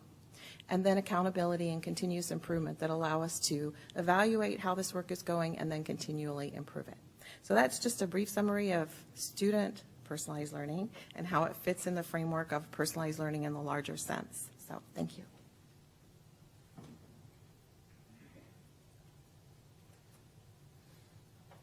Thank you, Kathy.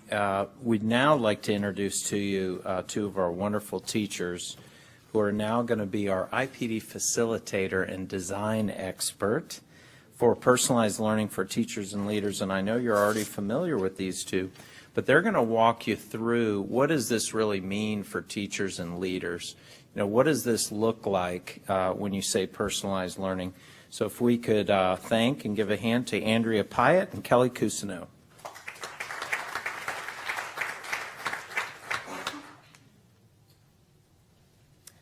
I hope you notice the goals to successfully implement personalized learning for students.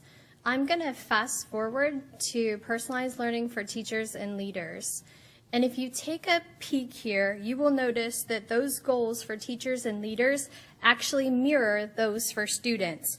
We're focused on the learner being the teacher, the leader, or the student. We're looking at learner profiles and individual paths to mastery. Also, competency-based progression in a flexible learning environment where we still have accountability and continuous improvement for teaching and learning. This is one of my favorite pictures because if you take a peek at the center of this diagram, you notice personalized learning for teachers and leaders, and at the center is the empowered, effective teacher. Educator support systems can create empowered, effective teachers by establishing systems supported by strong leadership, supportive policies, optimized resources, high-quality content, data, and delivery methods. If you notice on the diagram at the top, you have those enabling conditions, which is your leadership capacity, your resource optimization, and your supportive policies. At the bottom are those building blocks, where we're talking about the high-quality digital content and tools, something, Ms. Luke, that you alluded to. Are we capturing those videos? In addition to data infrastructure and delivery infrastructure, very, very important. The Gates Foundation created this visual to depict the empowered, effective teacher. Our Innovative Professional Development Initiative will provide the opportunity for us to develop a synergistic system where at its core, it's focused on teacher empowerment and effectiveness. Now, this is a neat slide because if you notice, it's our formula for success. And along the bottom, it says effective, empowered, and passionate teachers equal career and college-ready students. This formula supports our theory of action, and I'm going to take us back to our theory of action, which is aligning resources to develop highly effective teachers and leaders and support key initiatives will advance the goal of developing C2-ready students. Our Innovative Professional Development Initiative supports this theory of action by creating an aligned system for increasing teacher effectiveness and empowerment plus passion, which you heard from the 4 Eastridge Middle School teachers about their passion for their work. We're talking about empowerment and effectiveness. So that is going to result in our C2 ready students. So again, our formula for success, E2 plus P equals C2 ready students. Now, what are our buckets of work? So Kelly's going to speak to our Innovative Professional Development buckets of work. Thank you, Andrea. What you see on the screen are what we have identified as our buckets of work. These are our focused, intended outcomes for professional development, IPD, as we move forward. So let's take a look at those. First and foremost, we're going to ensure that all teachers have ample time within the school day to collaborate. Teachers have long desired for time with their colleagues to be able to come together, plan lessons, explore lesson study, design mini tasks and assignments that are truly relevant and meaningful to our students. And now, as we've heard tonight, our teachers are getting that. We're going to provide multimodal access to professional development that is meaningful, has high quality, and content relevant to what the teachers have. It's breaking free of that cookie cutter delivery of one-size-fits-all professional development we've long been accustomed to. We're going to ensure that teachers have multiple sources of feedback and that it comes frequently. Our traditional model for feedback typically comes maybe a couple times a year from a formal assessment, from our formal assessor that comes into the classroom. We're going to ensure that teachers are receiving that professional development when it's most impactful for them. And how impactful will it be when we are receiving genuine and honest feedback from a trusted colleague? Teachers coming together, we heard about lesson study earlier, teachers coming together and really being able to give that honest feedback to each other. And finally, we want to assess the professional development experiences that our teachers are receiving. Professional development for teachers is most impactful when it meets the needs of the individual teacher. And it needs to be delivered when and where our teachers need it. This will drive our IPD work moving forward. We are all in this work together. And in order for our teachers to receive what they need and for IPD to truly be successful, we need to think differently about the way that we do this work. And this fall, we piloted unique and new master schedule designs at 3 of our Lake County middle schools: Eastridge Middle School, Mount Dora Middle School, and Windy Hill Middle School. Redesigning the master schedule at Eastridge Middle School is allowing core content teachers 18 full days of time together with colleagues. I want you to think about that for just a minute. 18 full days. Can you imagine the student experiences that are being created from that quality time of teachers coming together? At Mount Dora Middle School, the principal and assistant principal are part of the push-in team. What that means is they're going into classrooms and delivering lessons so that content area teachers can come out and have that collaborative time together. At Windy Hill Middle School, they have implemented lesson study in LDC, and teachers are coming together once every 9 weeks to look at, examine, and analyze student work. All of our 8 high schools have formed supportive structures, time for teachers to come together to have deep conversation about how to move student learning forward. You see, we sort of have them grouped together. We have Consortium A, which consists of our 3 South End high schools: Eastridge High School, Lake Mineola, and South Lake. Eastridge High School's faculty has been trained on LDC best practices, and they're sharing those with their counterparts at Lake Mineola High School and South Lake High School.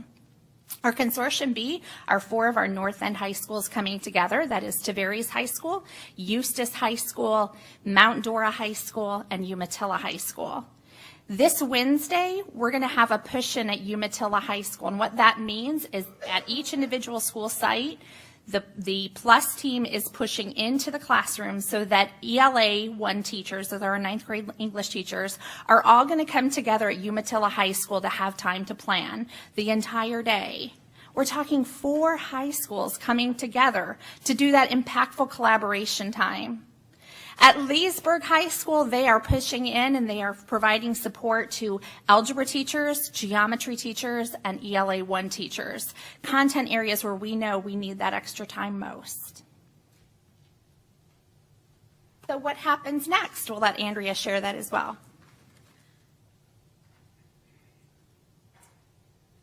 Well, what happens next? That's a great question. Taking a look at this, we are 4 weeks into this job. So, Dr. Christensen, we are 4 weeks into this job, and we have had the pleasure to visit school sites. So we are learning the work. What we want to move forward with is strengthening that IPD lesson study, looking at the mini tasks and the assignments, and how can we support the student analysis of work with our teachers. In addition to, how can we expand this? Going back to that effective, empowered teacher, we want this across our district. So that's what's going to happen next for us. Short version here. I will turn this back over to Dr. Christensen so he can speak to integrating our 2 personalized learning systems. I think we've hired well. What do you think? I think we did okay on the hiring here.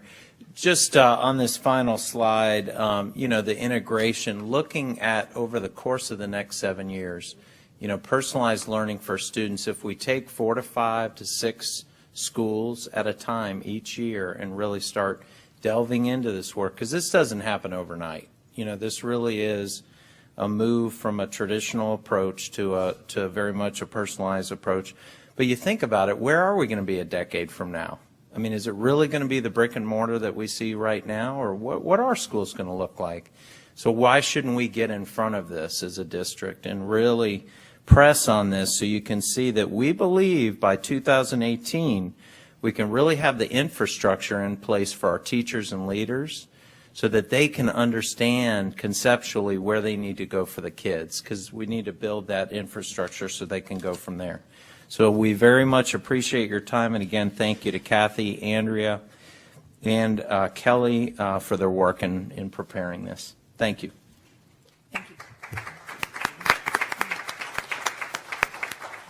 Thank you very much for all the wonderful information in the presentation. And board members, last board meeting, you approved some permission for Kathy Haubig, Dr. Wheeler, and Rob McHugh, who's in the audience with us tonight, to actually participate in some thinking about what the learning environment needs to look like in the future for our classrooms. We talk about bricks and mortar, but we really talk about a learning environment being very different in the years ahead, especially with this kind of work. So we are thrilled to have those three people representing Lake County and being part of some of the discussions in the architecture world. So thank you very much for the presentation tonight. Okay, attorney report. Mr. Johnson? You gave it this afternoon. Thank you. No unfinished business? He has the record for the Dr. Moxley. shortest report tonight. We have no unfinished business, so at this time, I'd like to recommend approval of agenda items 8.01 through 8.05, 8.07 through 8.09, 9.01 through 9.07, 10.01 through 10.04 on the consent agenda. You've heard the superintendent's recommendation. Is there a motion? So moved. Is there a second? Second. Any questions? All in favor? Aye. Aye. Thank you very much. Then we're moving on to the discussion agenda. The first item for discussion is the recommendation of the ABC Committee for the South End Schools for Relief for Lake Minneola High School. Board members, I know you've had some public input. This is your time to discuss this. This is tentative approval. It does require board action, but it is the first of two public hearings on this particular agenda item. Tonight, whatever action you take on this, we will advertise it. It has to be advertised for the 28 days, then it will come back for final approval. And then at that point in time, once final approval is given, then it will become a final action, and we will carry out that action. So we had a workshop on this afternoon. You heard the staff's presentation on it. My recommendation already has been public, so I am going to put my recommendation on the table for the reasons that I stated this afternoon, looking at the greater good for all students that are involved, and for your point of discussion to start the process, I'd like to recommend tentative approval of the ABC recommendation of option 8 for relief of Lake Minneola High School for the 2015-16 school year. Mr. Johnson? Since we don't have a motion, until we get a motion a second, then I would announce it to the audience as to take public input at that point in time. But to clarify Mr. Matthias's question earlier, I thought about that after the meeting, and this would be dealt with the same as a first initial reading of a policy. Superintendent has made a recommendation. You can pass or not pass the superintendent's recommendation. If you don't, then if you wish to, you can pass an alternative recommendation tonight. And then that, when we get a motion, if that happened and you got a motion a second on that, then the public would be allowed to speak as part of the public hearing on that, and then that would be published and come back in 30 days. Because there is the publication and second public hearing, you can make substantive changes to whatever the superintendent's recommendation would be tonight. So first I need to get a motion and a second, and then we discuss, or then you say it's public.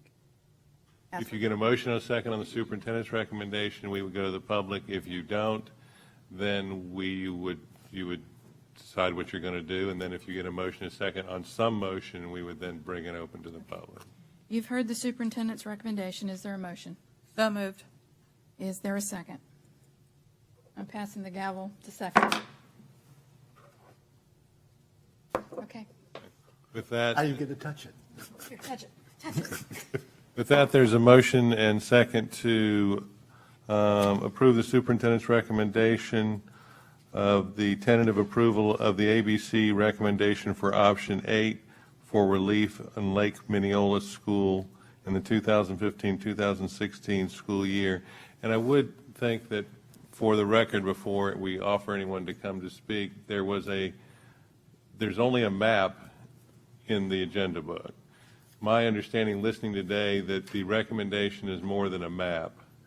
It's also something additional as far as when people are starting, and I think that needs to be clearly on the record as to what that is.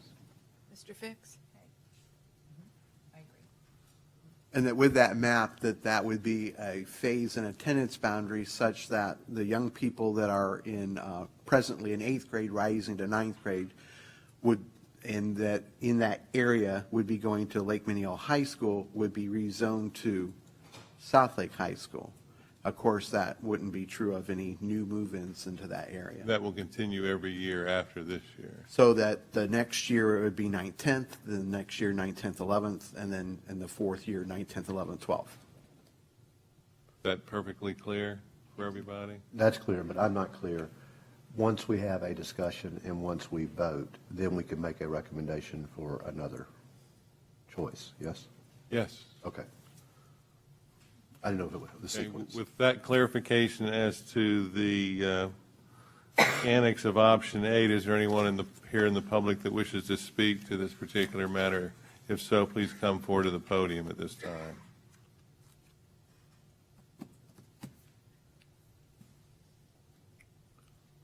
Do your little timer. Oh. Wait a minute, Jimmy.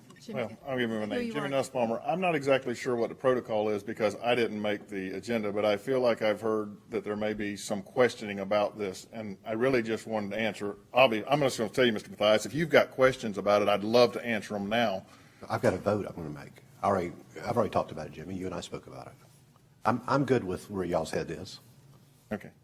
And if anybody had any questions about, I'd like the opportunity for us to respond for that. I don't know if that's. This is really the time, if you want to say something about it, that you can. Okay. Well, I've pretty much made my statement clear, and I really believe that you've asked us to do something, and I think I hope that you put a lot of consideration into what you've asked us to do and the time that we've put out to do it. I think that I just want to reiterate that everyone that was on that committee put every effort and diligence into making what was best for the young people. And we looked at every option that was brought before us. There wasn't any corners cut. There wasn't anything done shady. We looked at every option that was brought before us, and every discussion about the funds, every discussion about the busing. This is a situation that we know that we're in, and I hope people understand that we know that we're in because of the shortfall in funds and the building and the growth that's going on. Nothing that we like to do, but again, we stated unanimously that we truly believed, after the time and the effort that was put into this, that this was the best option with the least amount of impact. And I hope you guys understand how much effort it was. Yes, ma'am. Hi, I'm Courtney Franklin. I was on the committee as well. I'm a teacher at Pine Ridge Elementary. I'm trying to get my thoughts together here because when we left the last public meeting where we put out this option 8, and just for the record, and you can check back in our notes from our meetings, it was brought up. It wasn't hiding. It wasn't something that came up last minute. The people that were there thanked us and said, this is exactly what we've been looking for. Thank you for thinking outside the box. Because if you think, you've all been to Mineola, the city of Mineola, not Lake Mineola, again, a geographical spot, the city of Mineola is exploding. Even if you put a Band-Aid on it now and send the people in the Claremont corner there, 27 and 50, even if you decide Mineola can stay at Lake Mineola, this year, mark my words, next year you'll be right back here with these same people saying, we want to stay, we want to stay. It's not possible. It's just not possible. Those people, somebody has to go.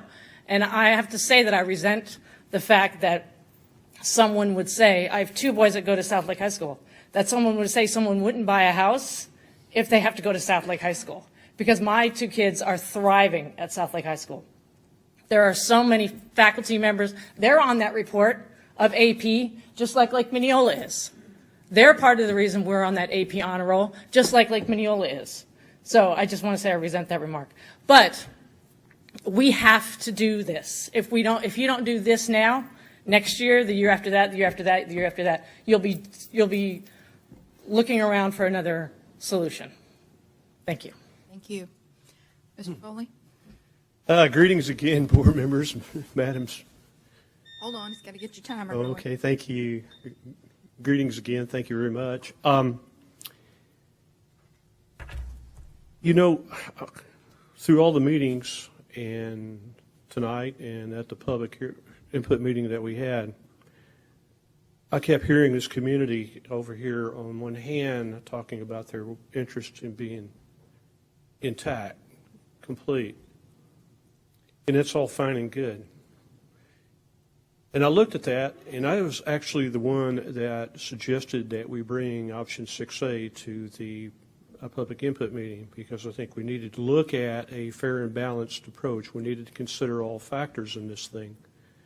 At that point in time, one of our committee members was really looking to expand on that and couldn't quite get it articulated. And we made the decision as a committee to go ahead and include the other areas down along the eastern part of Lake Mineola and west of US 27 to be included in the public input meeting process. And that was announced to everyone. So they did know about that coming up. In my own personal view of this, I go back to my previous statements this morning or this afternoon and earlier this evening. It's all for the kids. I've got a community of interest here, and it would be great to be able to keep them intact. The opposite of proposals, I've got another community down at the south end. What's the difference between the two? That's a community intact as well. If you take 6A, you're taking the gut out of Claremont and moving them over to South Lake. Here you're taking the internal part of Mineola and moving, this is 4B, moving them over. So the option and the recommendation the superintendent provided, we're going to phase that in. Eventually, those boundaries that you see there are probably going to be the boundaries that you have. If you look at the transportation maps that was in all our presentations, you'll find that's just about the case from our transportation district area.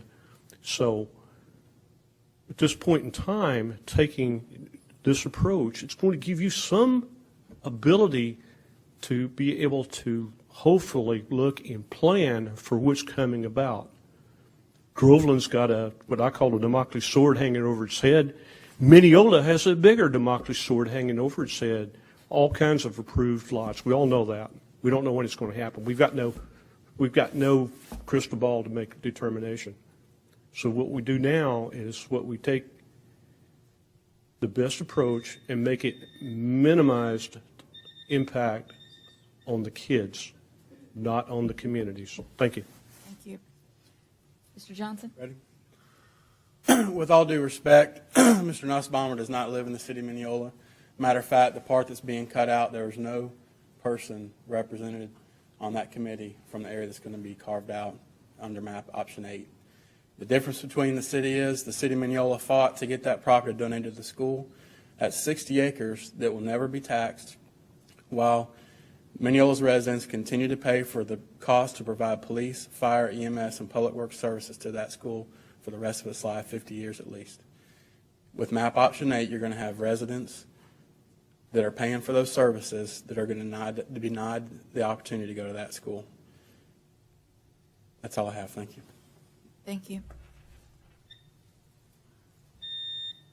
Anybody else have any comments they want to make about this matter? I do. Can you tell us who you are? My name is Melissa Miller, and I am a parent of one of those Lake Mineola students. My son is going to be a senior, and I received at the beginning of this process a very nice letter saying that whatever option was going to take place, that he would be able to continue to go to Lake Mineola.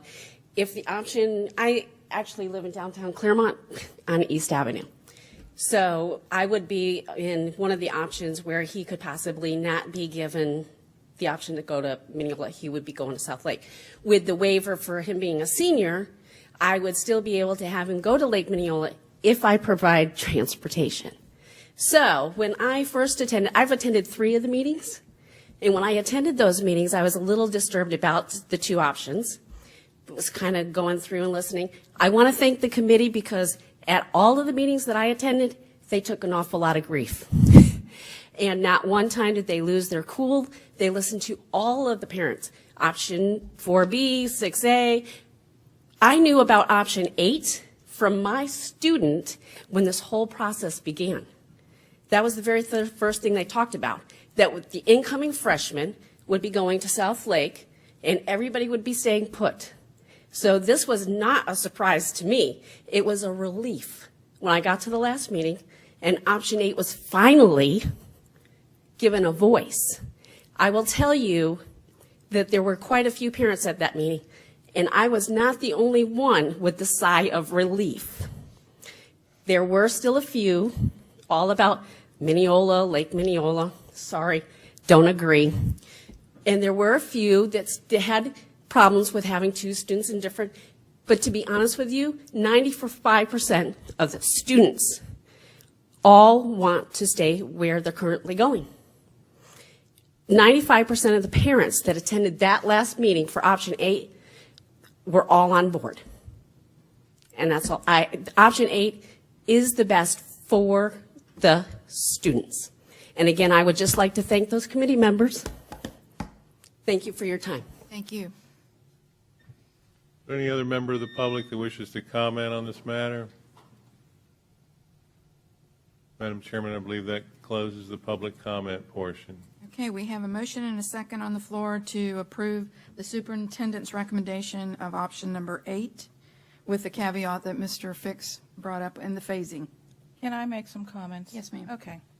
One, and I said this earlier today, I would like to thank the members of the committee because you did put in an inordinate amount of time.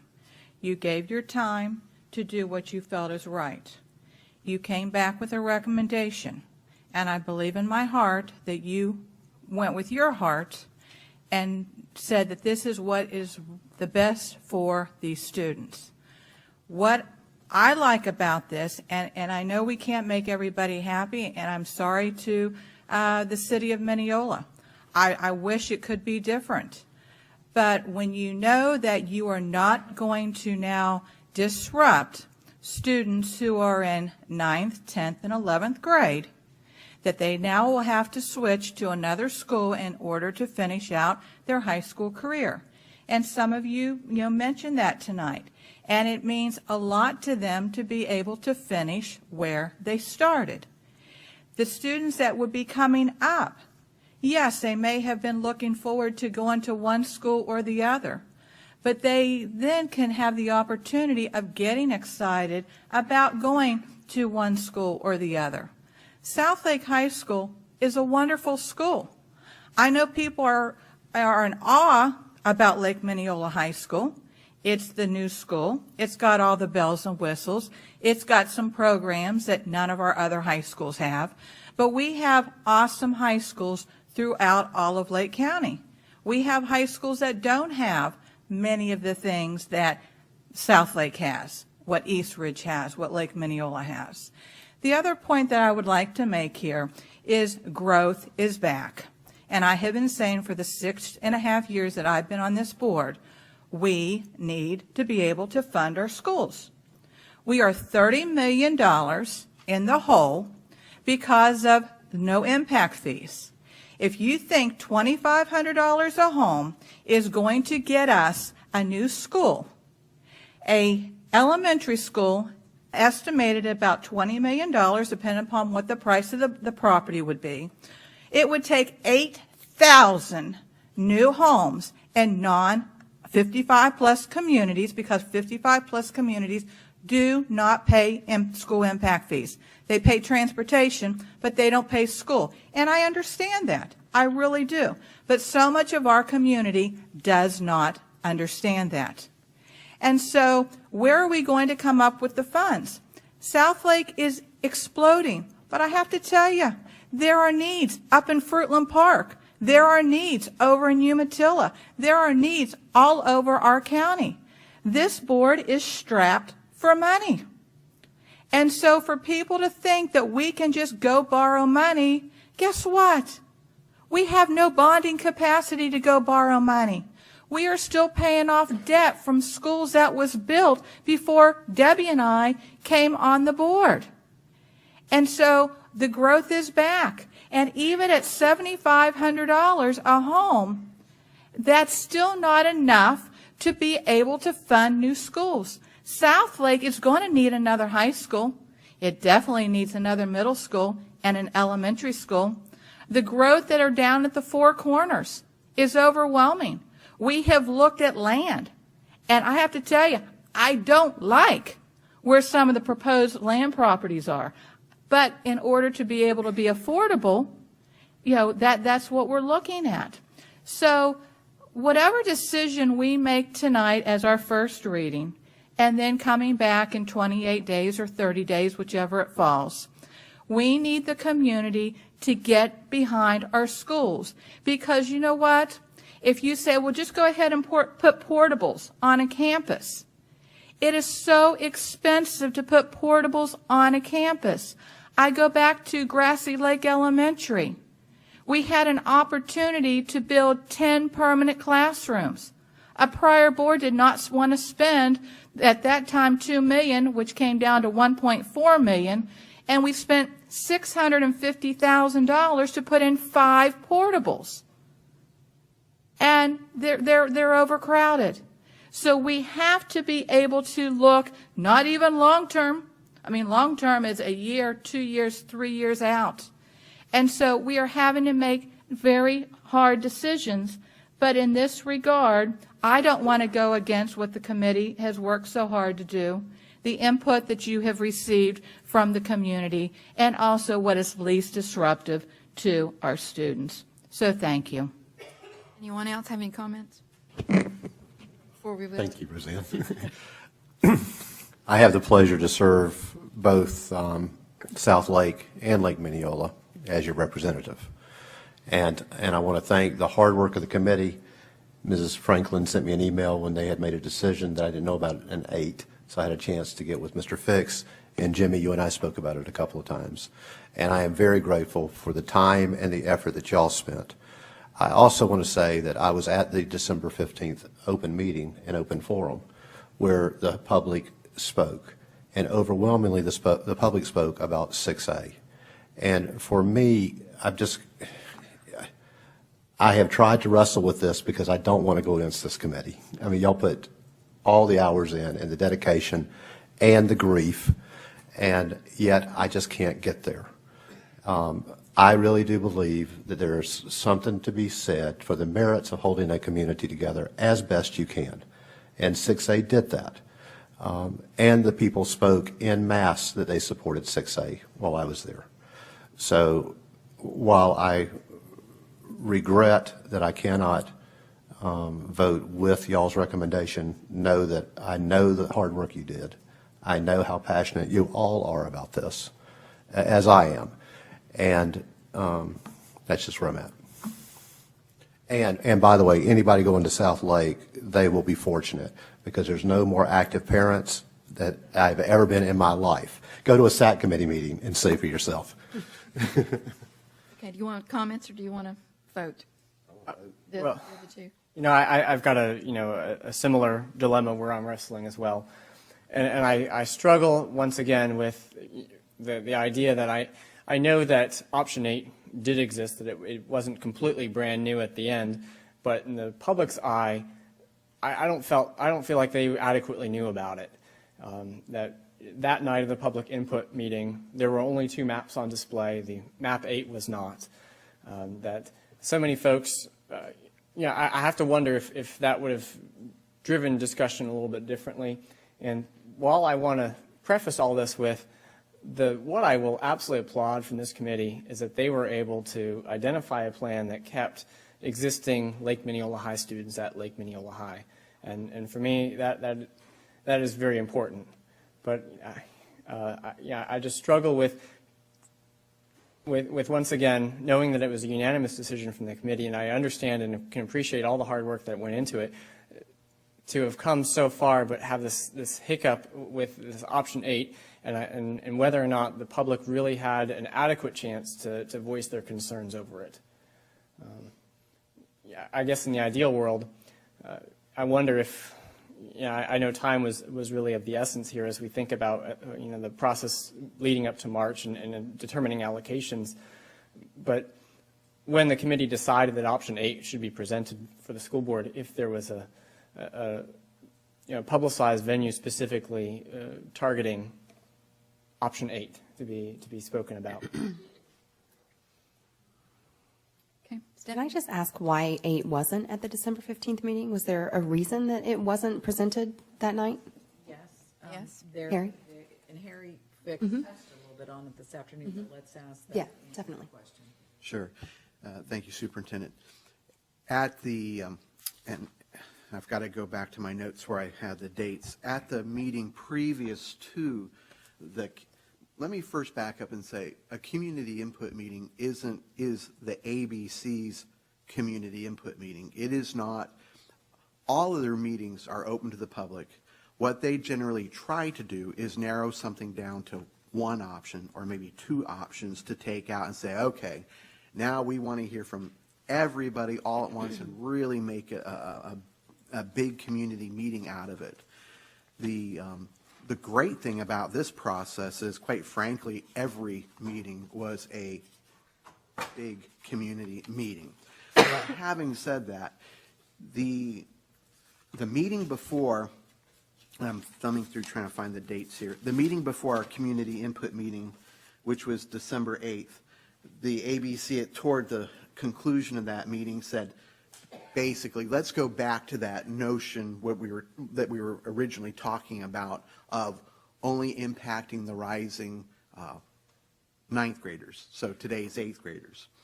And then in so doing, of course, then we would take both options that we're looking at and use that as option 8. One of the reasons it was decided not to present that particular option as a separate option is because everyone was being covered under the 2 options anyway, one, because we were notifying grades down as well, not just the grades that were moving forward, but the grades even further down.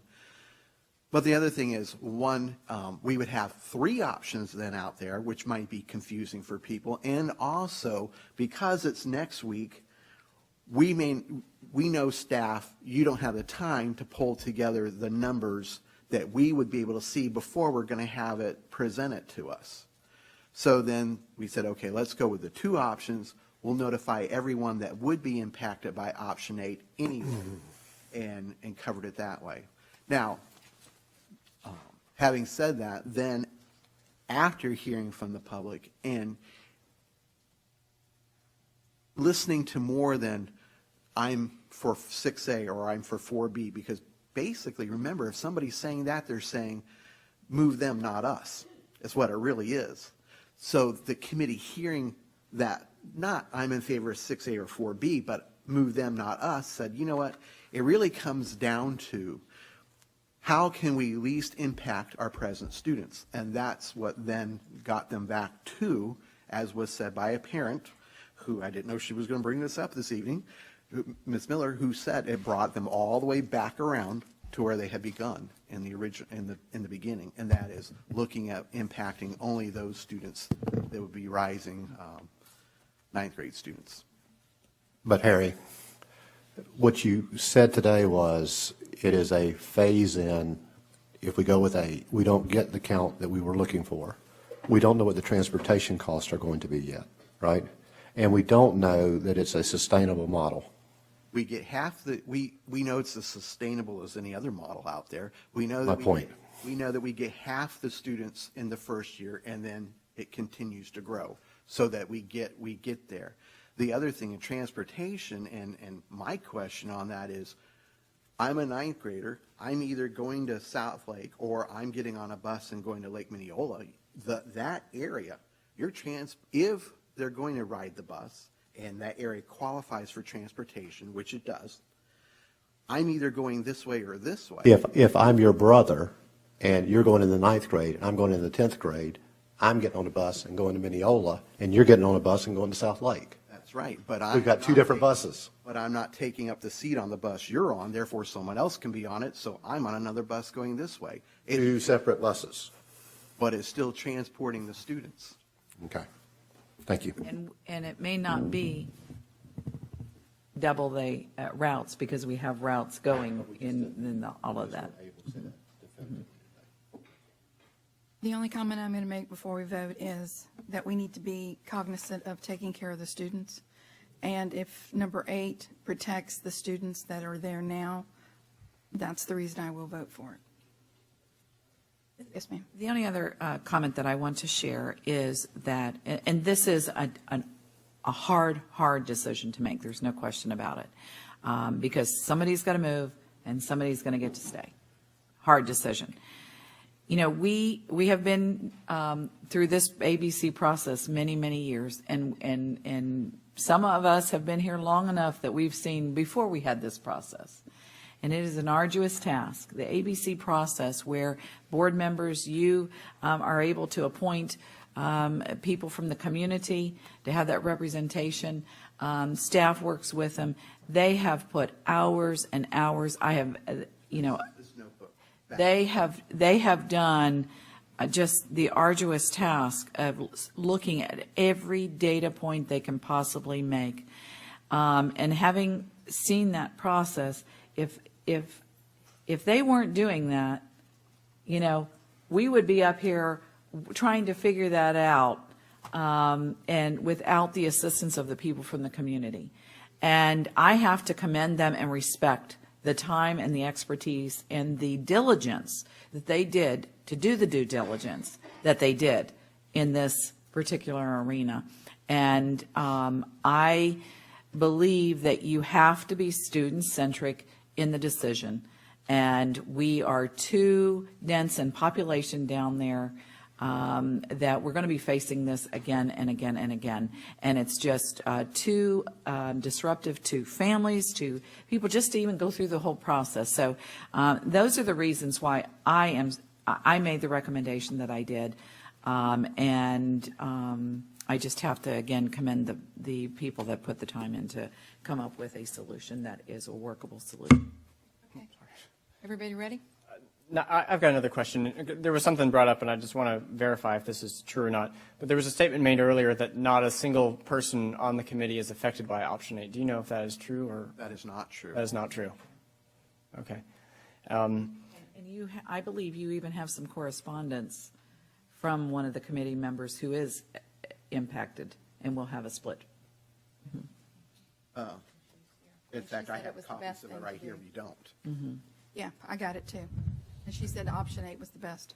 And I want to make just one last comment, because we talk about the student. And in my mind, again, because I know both campuses, and students going to South Lake will be well served. So we are serving those students with a vote to go with 6A. I just don't want it to be like we're the bad guys because we're not thinking of the students. And the truth is, I know both schools, and both are excellent schools. So our students will be well served. But doesn't 6A take out a certain area in Claremont?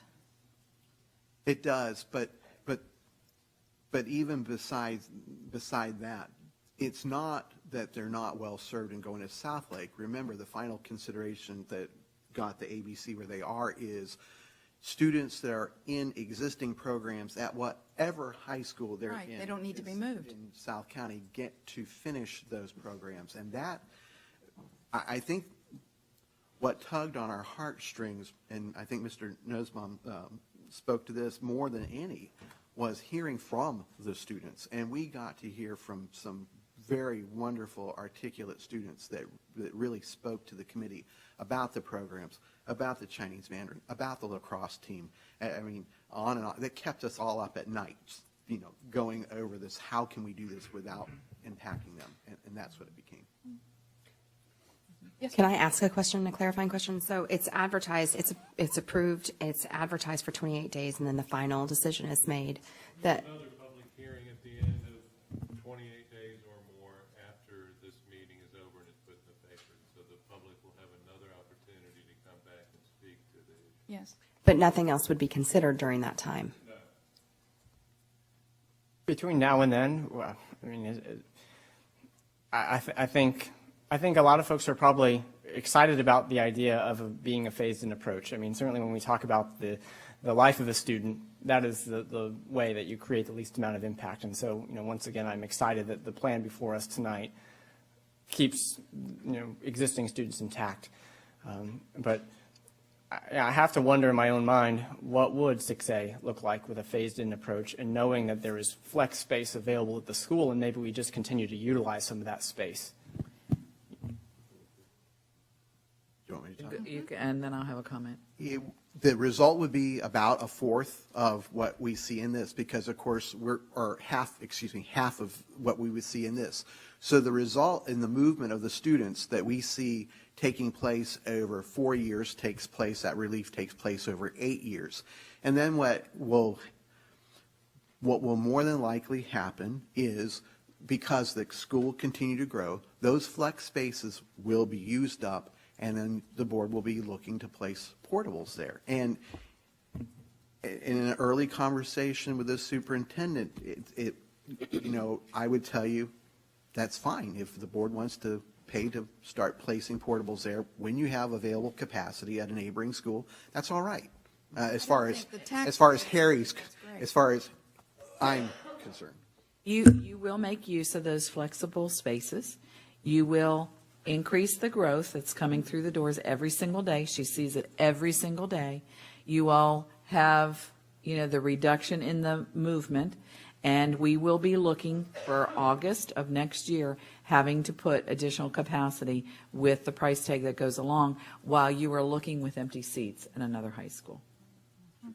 So just to clarify, 6A with a phased-in approach would have to result in the board approving portables at Lake Mineola High for the next year. And the problem with portables is, where do you put them? Building the infrastructure to support the portables when you have a footprint to build an addition for long-term growth there. We've had that experience at Grassy Lake, frankly. Yeah. Yes. Good. Mm-hmm. Okay. Now, at this point, it would be appropriate to suggest an amendment to this motion on option 8, as long as it's still coherent to option 8. For instance, if we were to think about siblings being phased in as well, I haven't seen any hard numbers on what that looks like, but I think about the hardship posed in individual households when we have the example that Mr. Mathias, that you brought up tonight, and you've got one student getting on a bus going one way and the other student getting on a bus going the other way.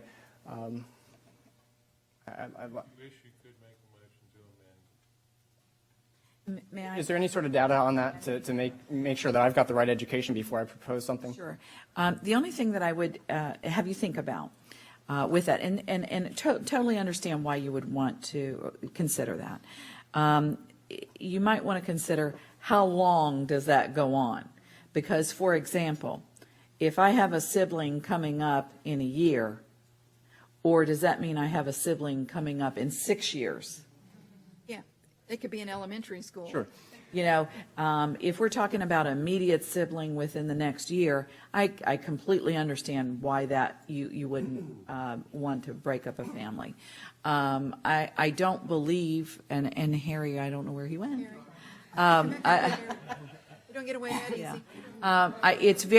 It's very difficult right now to pull who has siblings at that point in time. Yeah, They have. I think where I'm going with this, and perhaps that might be able to clarify for whatever remarks you're about to give, is that if a student is in kindergarten now and the other sibling is in high school, by the time that high school student graduates, it doesn't really affect the kindergartner. Where I'm getting concerned is that if both siblings are at both of high school age, and we're sending them to two separate high schools. You know, so I mean, if there's enough of a gap between the, well, not for like if a kid is in 6th grade now, and he's got a brother who's currently a 9th grader, by the time that 9th grader and the 6th grader are both of high school age, right.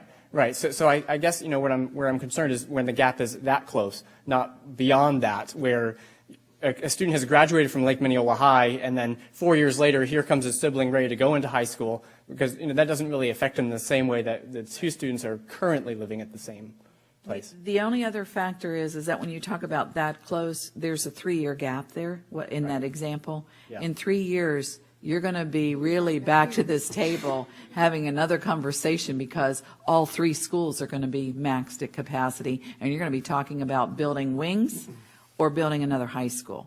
So that 6th grader example probably is, you're going to have another factor in there too. So, you know, that's my only concern with even stretching it out to 3 years, because you're going to have another whole set of conditions that you're going to be looking at, quite frankly. And as we look at a community of Mineola, which is going to be forever, and that they've embraced their high school and they support their school, and we're going to need their cooperation for down the road a K-8, that I think that a forever discussion may need to be at least thought about, rather than one that is really going to be a 2 or 3 year with option 6A. I'm ready. Okay. You're ready? All in, what? Is there an amendment? Well, you know, I guess I could make the motion and have discussion on it, and if the board decides that it's not appropriate, then, you know, we can go that way. But I'd move to include siblings as long as they're living at both of high school age. Okay. Is there a second?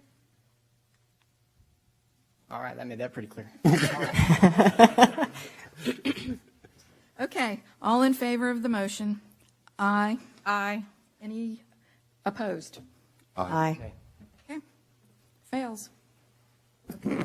Board members, then I would need to recommend that we get some workshops on the table for you to. Can I go ahead and make a motion for 6A? I'd like to make a motion for 6A. What is 6A? It's not in the board doc, it's not a document. No. We had it as a handout.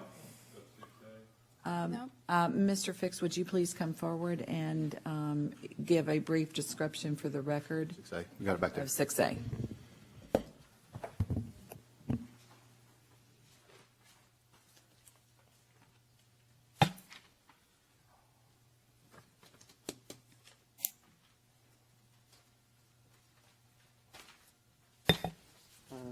You have to go to that one. Projectors, okay. Yeah.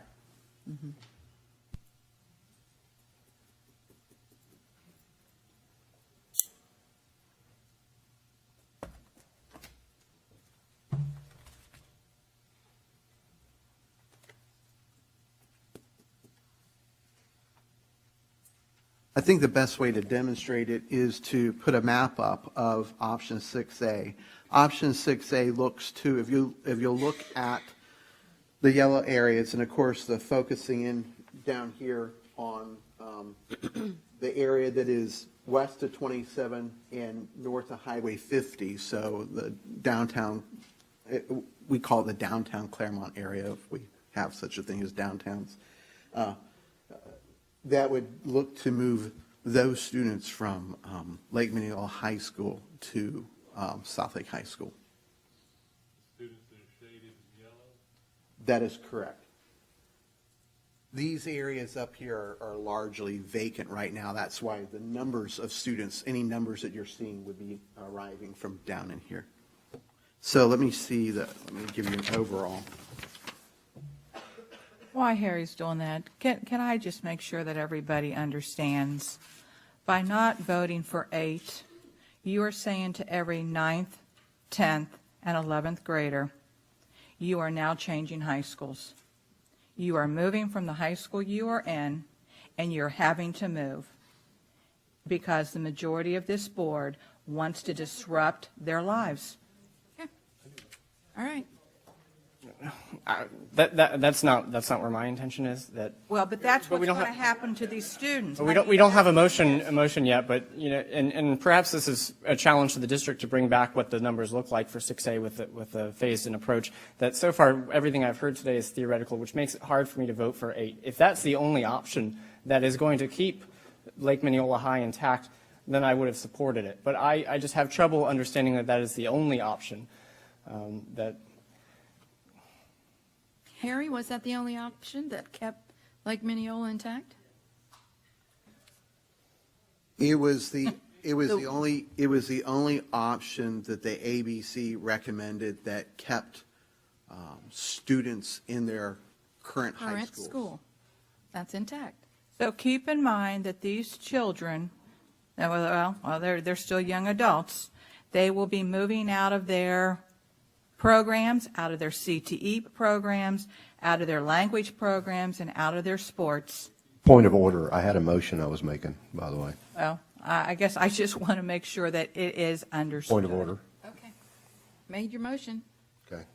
I move for option 6A. Is there a second?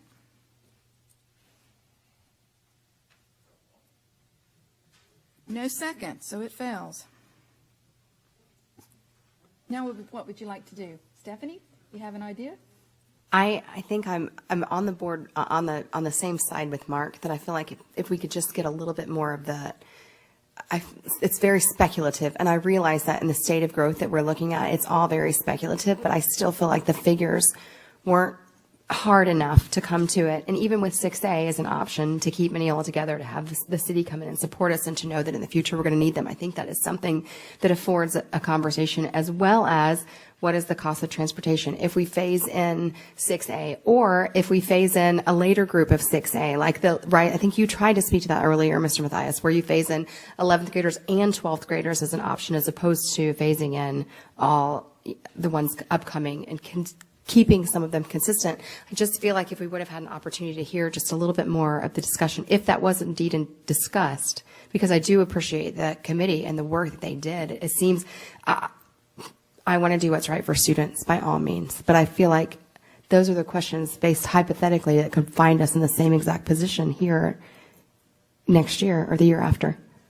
We'll definitely be back here next year. We definitely will. And then if I can also share that these students want to know as soon as possible where they're going in August. So by us delaying this tonight, and if that's what it takes, then it doesn't come back for 2 more weeks, which the final will not happen until the middle to late March. And then it could go into April. School gets out the end of May. So it's not leaving much time for people to know. So the longer we delay this, the further we push it out. Mr. Johnson? Is it the prevailing side that can bring an issue back, or the losing? Yeah, we did. Oh, yeah. Don't fall asleep on me over there. It was 2-3. It failed. So one of the 3. Bring it back with additional information or whatever. Y'all can do that. That's why I'm trying to give you a. Right. Yeah, I absolutely understand that. And I think what would, and if I heard you correctly in this meeting, one of the things that would ease a lot of my concerns is that this truly is the only option to keep the existing student population intact. I just, I felt like I couldn't lend my support until I knew for sure that this is the only option to do that. That there wasn't ample time given to other proposals that still honor that spirit that this committee established, which I absolutely will again applaud, about keeping those students intact. I stand behind that 100%, but I just want to make sure that this is not the only way that we'll do that. Okay. Is there a motion from the prevailing side? I move for option 6A. You already tried to get a second. No, if we, I'm not bringing back, it didn't get a second. I know, I mean, say you No. If we wanted to look at I would propose that we go back to 6A, and what do you want to? I want to see phased in. But you know, I also don't think that it's justified to be able to put portables in when you have existing capacity elsewhere. You know, I think that would be fiscally irresponsible to do. So I want 6A, but I want to phase it in, and I want to see, you know, what that looks like. I'd be happy with that.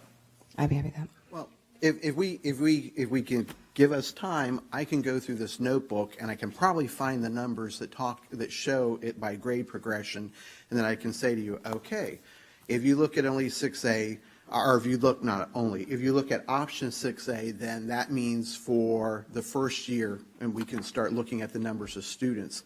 And what it'll do is it's going to, well, I've already said that. Anyway, but I need time How much time? to go through this. Be realistic. It may be 15 minutes, it may be 5, because some of the committee they can do it in 10. We can sit here and pull that out, and we The lady can tell behind you. you's been holding up her notebook for about.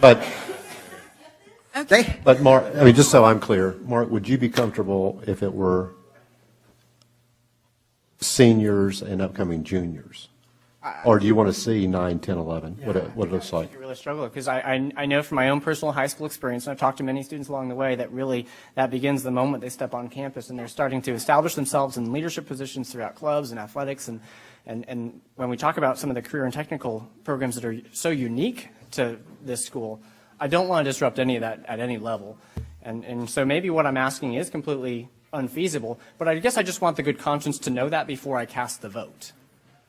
Okay, we're going to take a 10-minute break. We're going to give you time to do what you need to do with your committee, because they've already put in 100 hours, so 10 minutes more, and then we'll be back.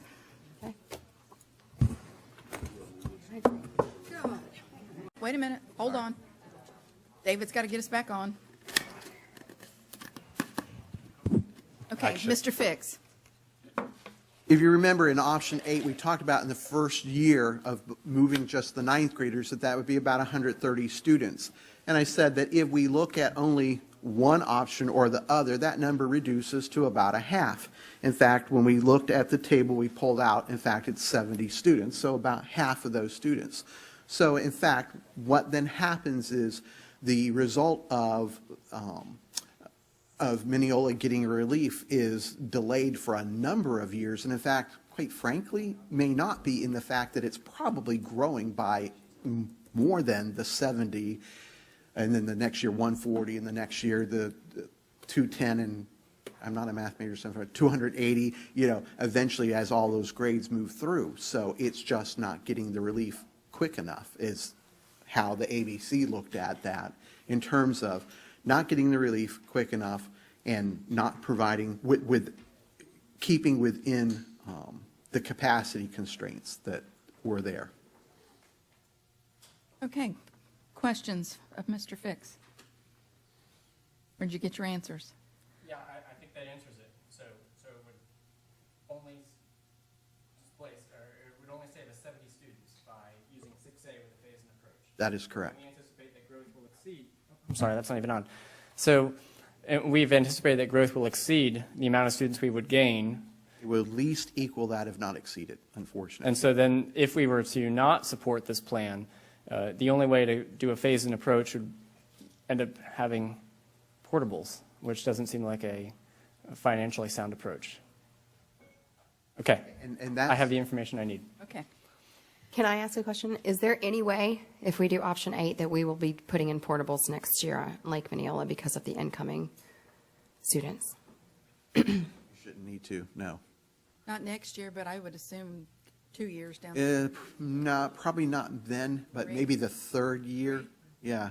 And once again, I mean, it's dependent on the programs and how those spaces are utilized. I mean, the principal there and her staff are doing an admirable job at using every space available. Can I ask a clarifying question? So we do think at some point we're going to have to put portables on Lake Mineola? We have the addition that's. We do have the footprint for Right, the addition, right. which would be a 2-story addition. Right. At that point in time, obviously, from some of the lessons learned in some other situations, not putting portables on the footprint where you would build Right, a two-story right. is not the most cost-efficient way to go. But yes, there is going to be a point in time where this board will have the discussion of, are we going to build out that footprint, or are you going to put portables on that campus? And if so, if portables are the answer, where are you putting those portables? Or We're are doing we going to double discuss alternative scheduling? Absolutely. Then you can go to, the other alternative scheduling and those kinds of things. Okay, does everyone have their questions answered? All of them? Is there someone of the three that would like to make a motion that we're on the prevailing side? I will move I guess I'm not quite sure how to word this to get it correctly. I was from the prevailing side, and I would. You want to move to approve option, then you would move for tentative approval of option 8A as, 8, as clarified by Mr. Mr. Figgs earlier in the evening. Yes, that's right. Okay. Now, can you say that? I move for option 8. Tentative Approval of option 8, with the caveat that existing Lake Minneola High students are going to continue at Lake Minneola High. Okay, is there a second? Oh, come on, people. Only you or Bill can make a second. Oh, really? No. No? Oh, then I'll second. I didn't think I could. I will second that. I was wondering why you were staring at me. Well, I was staring because okay, good. Okay, we Got have the second. We have a motion and a second to go back to the superintendent's recommendation of The ABC said option and the ABC committee's option 8, with clarification that we received from Mr. Fix. Okay, we have a motion and a second. All in favor? Aye. Any opposed? Any opposed? Aye. Okay, it passes. Thank you very much. That was tentative approval. It will come back to us, March 9th, I think it is. Well, they'll advertise it, and it'll take 28 days, and then we'll get it back on the board Well, agenda. March 9th, if there's a meeting on that day. Again, let me thank everyone that was here for your public input and throughout the whole process, staying with the entire process, giving of your time to vet this issue. And board members, thank you for your due diligence and your patience tonight as we work through that. I greatly appreciate everyone's effort. It's just a tough decision. So thank you very much. And I want to thank the committee, too. Having served on one of those before, I know how hard it is and how much time you put into it. And I don't want you to ever think that the board doesn't thank you and appreciate the time and your information and your knowledge that goes into it, because it is a very hard job. Thank you. All right, Dr. Moxley. The next item for discussion is tentative approval of the student progression plan for the 2014-15 school year. You did have a workshop on this evening. Jan Tobias is in the audience. If there are additional questions, I will go ahead and put a recommendation on the table to start the process. This is a policy, so we do have to do a first hearing. So at this time, I'd like to recommend tentative approval of the proposed student progression plan for the 2014-15 school year as presented and posted on board docs. You've heard the superintendent's recommendation. Is there a motion? So moved. Second. We have a motion and a second. Mr. Johnson? Yes, ma'am. The matter before the board this evening is tentative approval of the amendments to the 15-16? 14-15. We're behind. 14-15 student progression plan. If there's anyone here that wishes to speak to this particular matter, please come forward to the microphone at this time.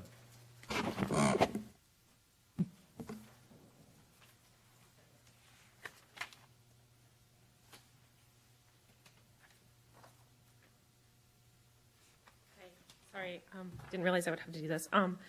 So you my give us your name? concern, my name's Christy Burns. have a third grader. My concern is that if he were to fail and get a 1 on the FSA, then he is popped right into the potential of having a portfolio. And if he has a portfolio, he has to mandatorily have reading boot camp, which reading boot camp should be an intervention, and the portfolio is intended to be a alternative assessment. So I believe that's I don't know if it's a violation is the right word, but I don't believe it's correct in what the Florida statutes intended. You're talking about a specific part of the policy? Yeah, or a like specific I think it was person? right around page 33-ish. Okay, Jan Tobias is coming forward. Dr. Christensen is here. We will pull that up and provide the clarification for the board, of my so understanding. you know what that particular topic is. Find out for you, Christy. And this is elementary. Third grade? There is a provision that is in statute about, that's part of that third grade promotion that is required, and if the student does not pass at a certain level, they are required to do a portfolio and go to the summer program, and then we would take it through that portfolio assessment type of system. There is this year, with the fact that this is a new test, the state will do my term, an equal linking of whatever the cut score was under the FCAT. They will do the same type of equal linking to what the same cut score is on the new assessment. So there is not an increased standard or increased level, so that if the student met this criteria under the FCAT, the same criteria would be applied to the new standard, so as to not adversely penalize the student on that part of it. I'm trying to read through to ensure that I give a correct answer. I think we are confusing two different things. Students who don't pass can go with the portfolio, and the teacher can initiate that, or certainly if a parent has a concern, they could initiate a portfolio for that third grade. The student must pass either the state exam, for lack of a better word, or we must have a reason why that student is not held to the same level, such as they've already been retained a couple of times, they're a student with a disability, something along those lines. And then, of course, the other system that's in place is for the student to go to the reading camp in the afternoon, or for those 3 or 4 weeks there, June kinds of things. So really, I'm trying to look through this in relation to a change from last year, and there isn't one in the sense that you could have a portfolio, you can go to the reading camp. The change in what it lists here is what has to be in the portfolio. That has come through apparently from DOE to elementary curriculum with a lot more language attached to it because it's a new state assessment. Mm-hmm. But it's been this way, and I'd be happy to give Mom my number and have her call and talk with me afterwards, and tomorrow sometime, and we could talk through. So she doesn't necessarily, if they pass the portfolio, they do not have to go to summer school. I'm not going to tell you that. Right, okay. Okay? So I think the clarification, yeah. Right. What I'm telling you is, when I'm looking at the document is no different than it was last year, with the exception that we have had a lot more language by elementary ed put in about what the portfolio must contain. Mm-hmm. Okay? But I would be happy to work with Mother and elementary to make sure that she understands that we do everything we can to protect her child. Mm-hmm. Because I think the issue is Mom does not want him to face retention, first of all. Right, but it wasn't in the new language, it was in the old language, that if the child is the one, or the equivalent of a one, Mm-hmm. the child would, even if it passed the portfolio, the child would face mandatory summer school boot camp, what do you want to call it? What we will do is Jan Tobias tomorrow will get Carmen Arnold, who does the portfolio. I am not aware of a change in the portfolio routine as far as what the requirements are, if you don't pass and you're retained about the portfolio process, the summer school, but what goes into the portfolio there, that has been tweaked. But I will have Carmen Arnold tomorrow with Jan Tobias. They're both over in Howie, and they will call you on that. Okay. Is there anyone else here this evening that wishes to speak to the tentative approval of this plan? Please come forward at the microphone at this time. Madam Chairman, I don't see anyone else coming forward and believe it appropriate to close the public hearing. Okay, we have a motion and a second. All in favor? Aye. Aye. Any opposed? Thank you. Can we get the results of that conversation from tomorrow so that we know too if people ask us? Okay. Thank you. Yes, absolutely.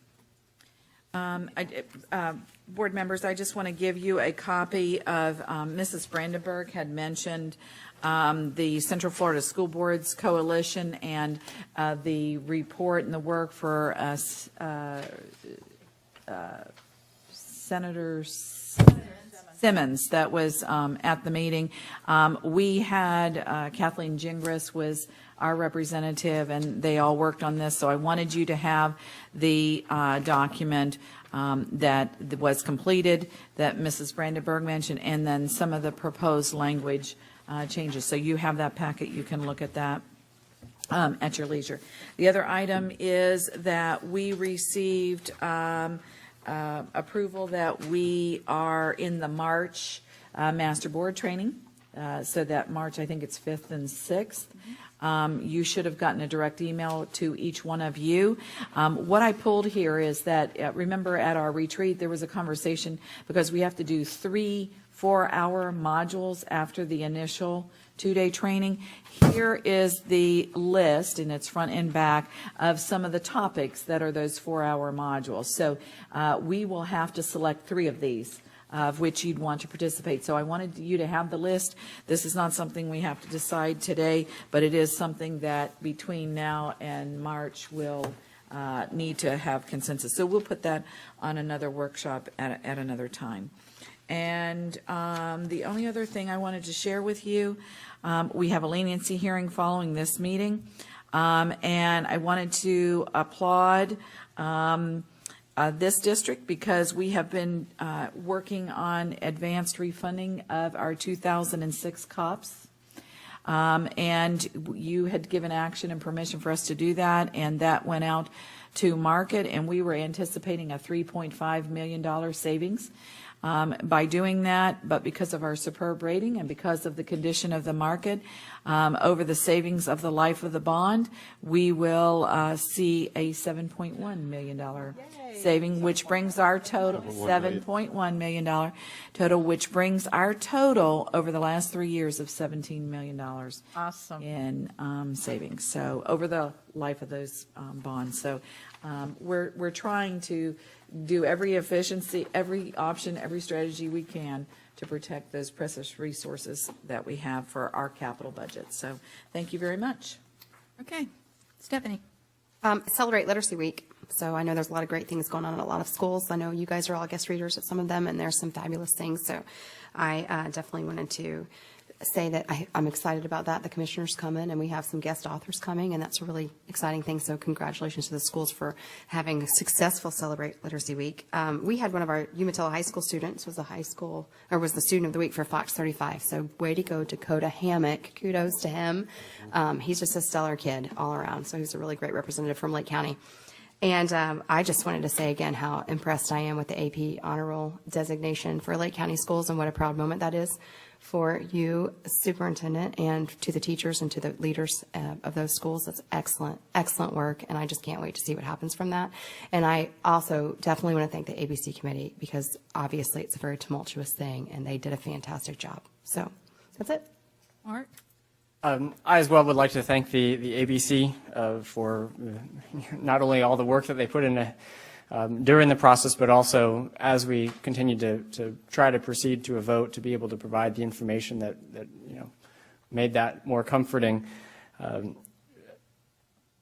certainly I know that was not an easy job, and I don't envy any of them for having to do that. But yeah, I think it speaks paramount to the level of dedication they've got for our district, and that's amazing to see that kind of dedication.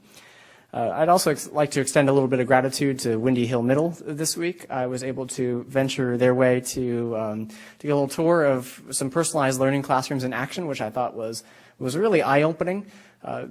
That as all of this personalized learning stuff has come before us, and it's really hard to really grasp until you see it in action, even as an educator to say that. I mean, there were things that I just had concepts in my mind and some notions of what it looked like, but to actually see it in action, I think there are some great positives out of it, and I'll be interested to see what kind of gains the district is able to enjoy from elements that come from it. That being said, one of the big what made it so successful in what I observed is that there was a lot of morale among the faculty there at Windy Hill, and they capitalized on each other's energy surrounding that. I had the opportunity to experience what they call a genius bar. A lot of personalized or a lot of professional development occurring from their own people, which creates a whole new level of buy-in, creates a whole new level of responsibility for the folks, and is much more targeted to what they're actually going to use at their school. So I would love to see the district be able to share that practice with the other schools and to get that rolling. As we talk about teachers looking for professional development, that was a way that was very, very relevant to them.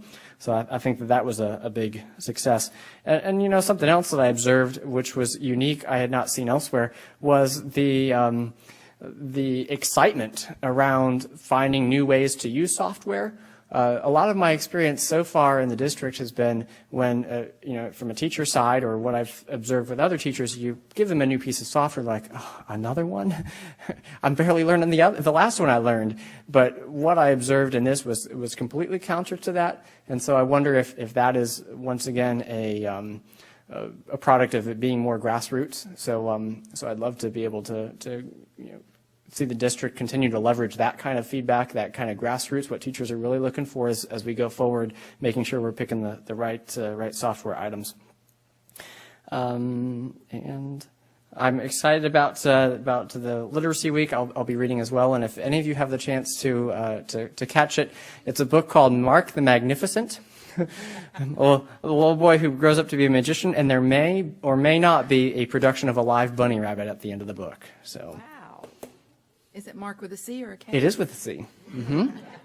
So I picked the book. Cute. Roseanne? I have just a few things. One, I want to congratulate all of our teachers of the year. It's always a great time to be able to go around to the 3 schools and to talk about the prize patrol. It really was. There was probably 20 or 22 of us caravanning to the different schools, and it just shows the high level of support that we have for our teachers. Good luck to the Leesburg High School girls basketball team. They are currently undefeated.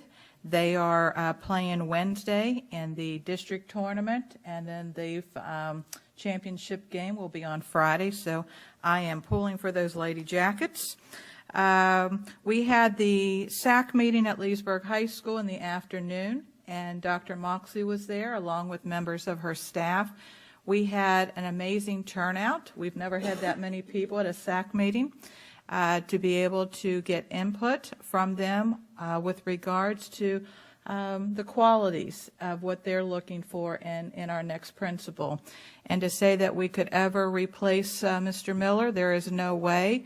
What he has brought to that school, you see it in so many different levels and so many different ways. And Mr. Miller, we thank you. And you're going to be a tough act to follow, but I know the superintendent's going to work very hard in finding someone to take over at the helm.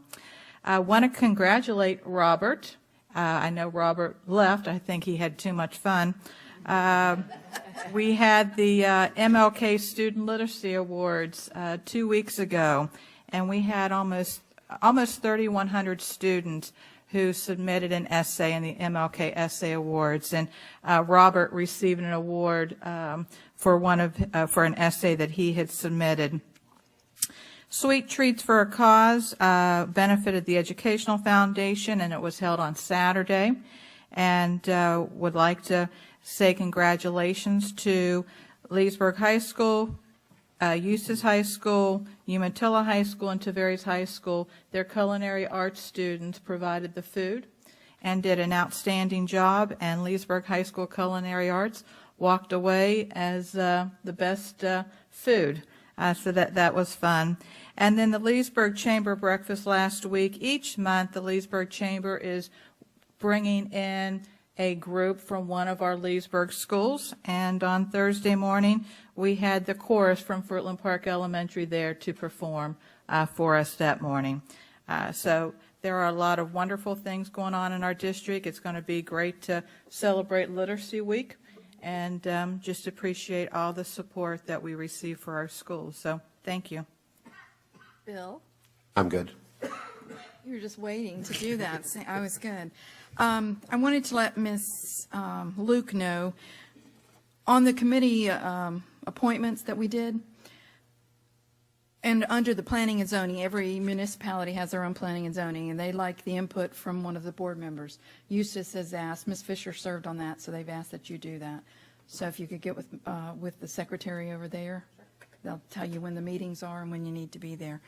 Also, I wanted to put you on as Mr. Matthias has too much going on in his life as the primary on the software committee, and Mark is already the alternate. So is that okay? Okay. And I will be reading at Eustis Heights also. Thank you. So, no further business. This meeting is adjourned.